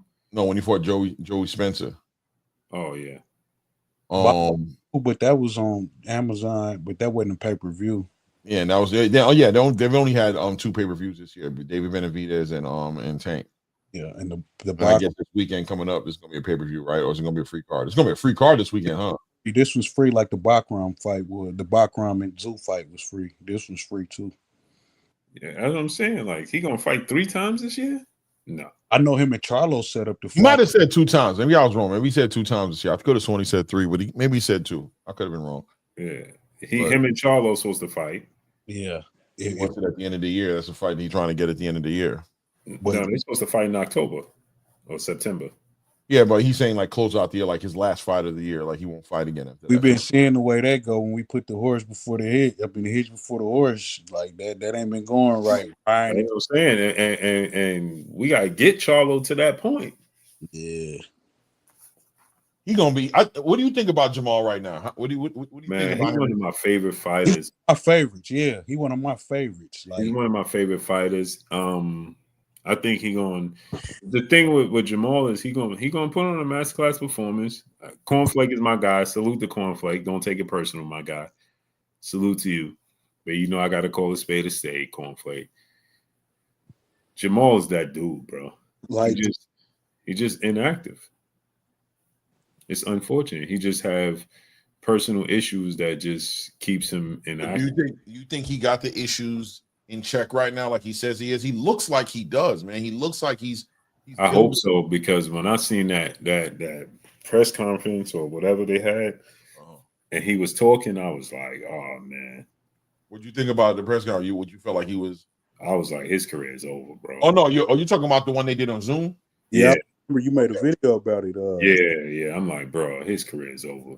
He was slurring and all over the place, bro. That's the thing. Now this fight week, right? He gonna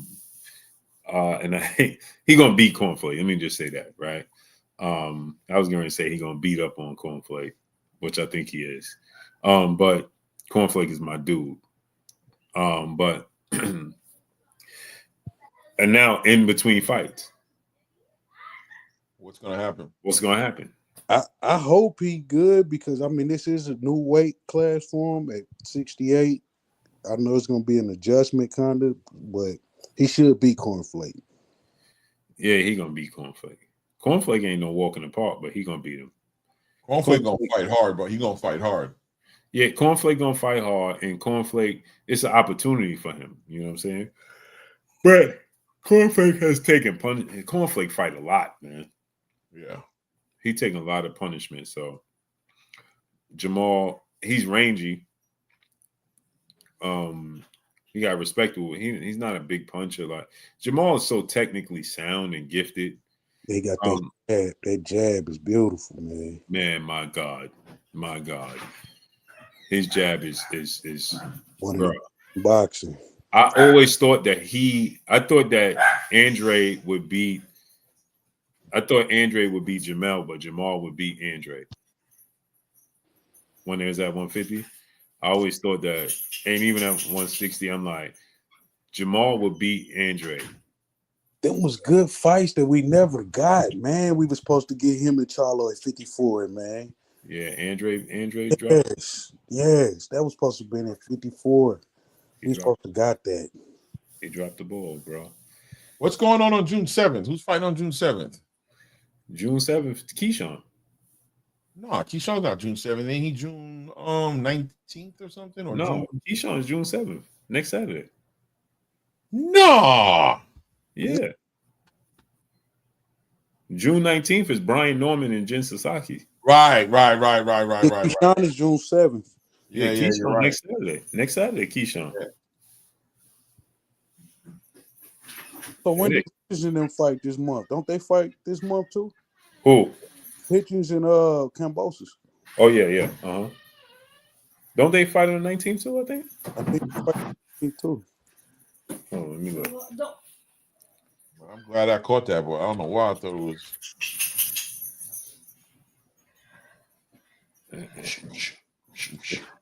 Clay, you getting like me, bro.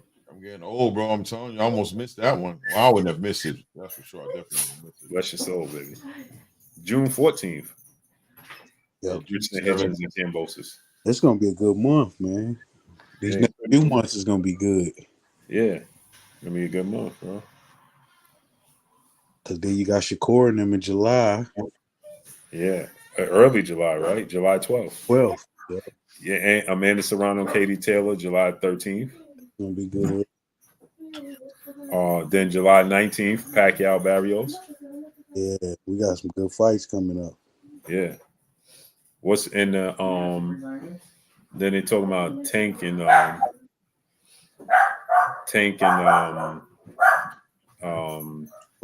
August. What's Lamont Roach in August, and Devin and Teo hopefully in August. Yeah, we got some good stuff coming up. That's cool. Yeah. And Wilder scheduled to fight too. We're out. Mm-hmm. Y'all saw Eduardo Nunez fight Mansouri or Rikishi this morning? Eduardo Nunez won. You know, he's a new IBF champion, so you already know Eddie Hearn has lined him up. Raymond. That's going to be the next fight for Raymond for a title. Eduardo Nunez is nice, bro. That's going to be a crazy fight between him and Raymond Ford's about to go through another Nick Ball fight with that dude. Yeah, Wilder fight June 27th. Yeah, then you got Fabio Worley, who he was supposed to fight Big Baby Miller, but I think they found a replacement for him. I think he fight this month too. Yeah, he fighting. Who Raymond Ford can fight? Raymond Ford, and they should be in negotiations right now to fight Eduardo Nunez. Eduardo Nunez just won this morning against Rikishi for that IBF title, that 130-pound IBF title. Eddie Hearn said they were trying to line up that fight. That's Eddie Hearn's fighter, so he's saying the next fight is going to be, that he was trying to push was Raymond Ford versus Eduardo Nunez. Eduardo Nunez, I'm telling you, bro, that boy looked nice this morning, man. That boy looked good this morning, man. I'm telling you, that fight's going to be a hard fight for Raymond, man. That's not going to be it. Hell yeah, Mr. Holmes, Jamal Charlo, Caleb Plant, they fight this weekend. Mm-hmm. Not each other, but they fight this weekend. And who else is on this card? Which one? Tiger Johnson, right? Tiger Johnson making his move at 147 right now. He doing things. Well, is he? Are you talking about this card this weekend? Yeah. Don't he fight this weekend? Yeah, he's a top rank fighter. Who fight this weekend on that? Tyron's fighting. Tyron Davis is on that card. And who else? Just that. Jamal, Caleb, Chiron. Could have sworn. I'm tripping too. Then. Is Chiron at 60 or 54? 60. Okay. Damn, 60? I think he has 60. I think he's doing the work at 60. That's what I believe. And Andre can't get a fight, huh? That's crazy. They shut him all the way out. He done.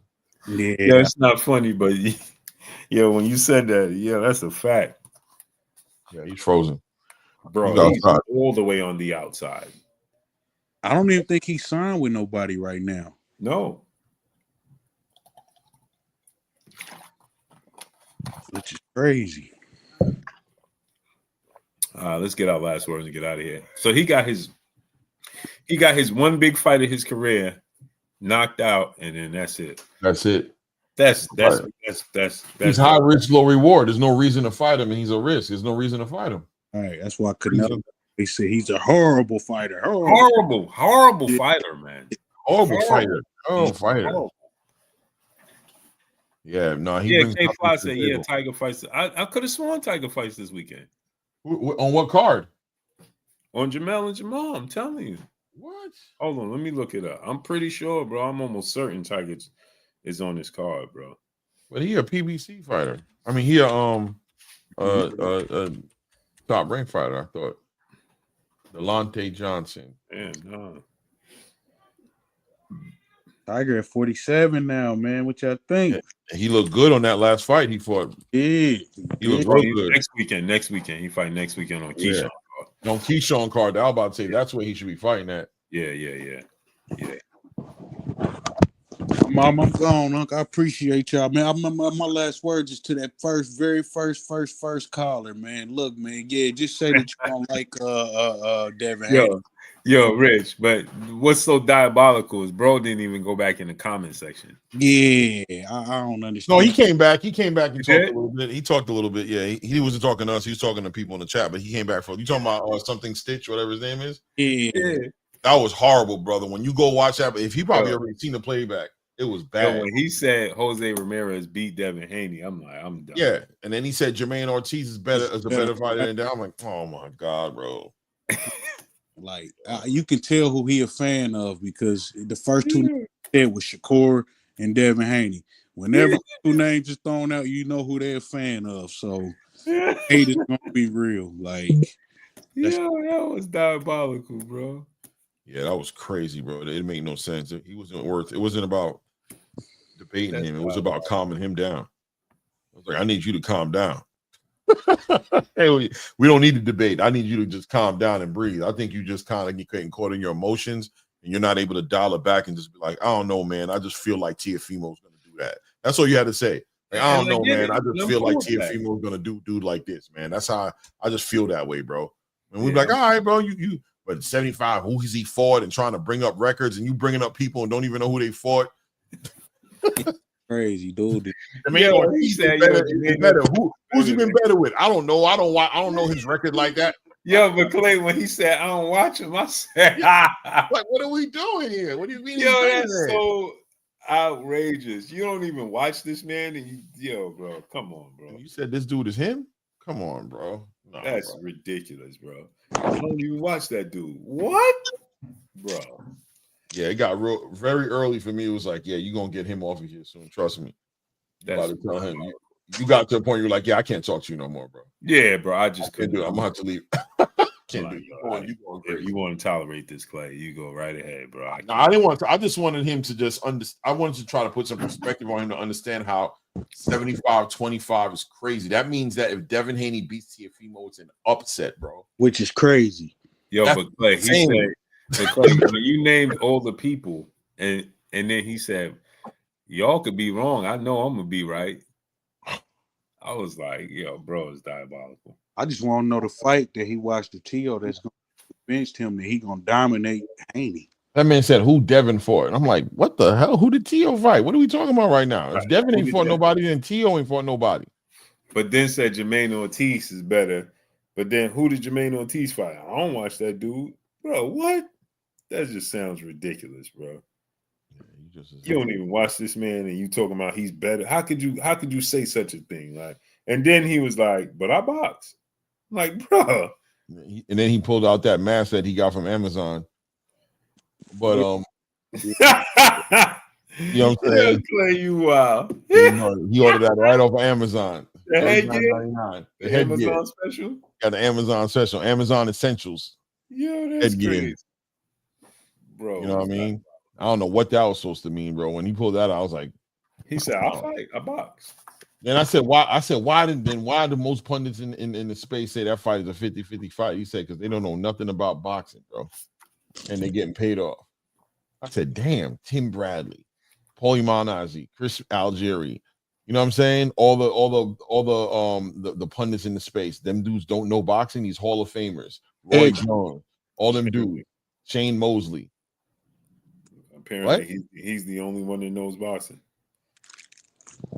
Now, I'm gonna get up out of here though, y'all. All right, yes, sir. We got here too. Illy Willie, my brother in the super chat, dropping that half a dub on us in the super chat. He says, salute, fellas. Salute, chat. Hit the like button. Yeah, hit that like. L Dub, the boxing plug. What's up, family? Salute.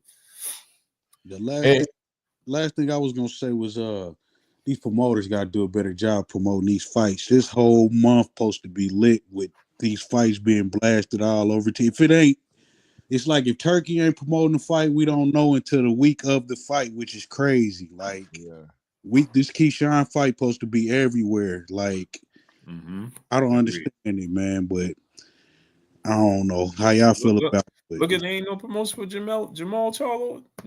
Yeah, like I don't get it. Like, but they say they don't need Turkey. It don't make sense to me.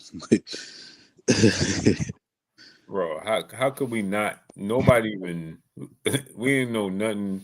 There's no think about this, Clay and Rich. Today is Wednesday for Jamal and it's Wednesday. Mm-hmm. It's Wednesday. They just had the media workout today. I didn't even watch it. Diabolical, bro. Yo, ladies and gentlemen, I appreciate you guys. Oh, you see the link in the channel, in the chat. If you haven't subscribed to the channel, take a moment to subscribe to my channel. Help me build it up. I appreciate you guys.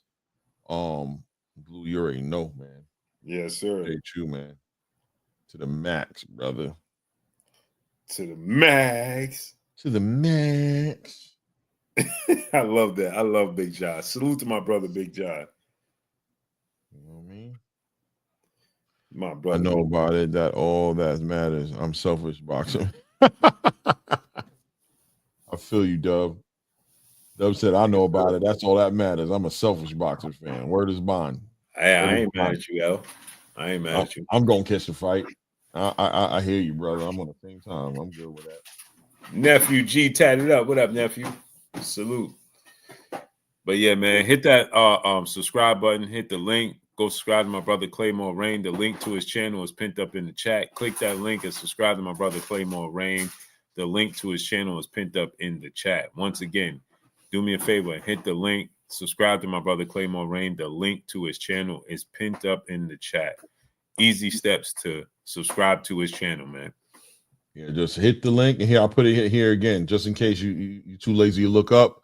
Look down. It's right there.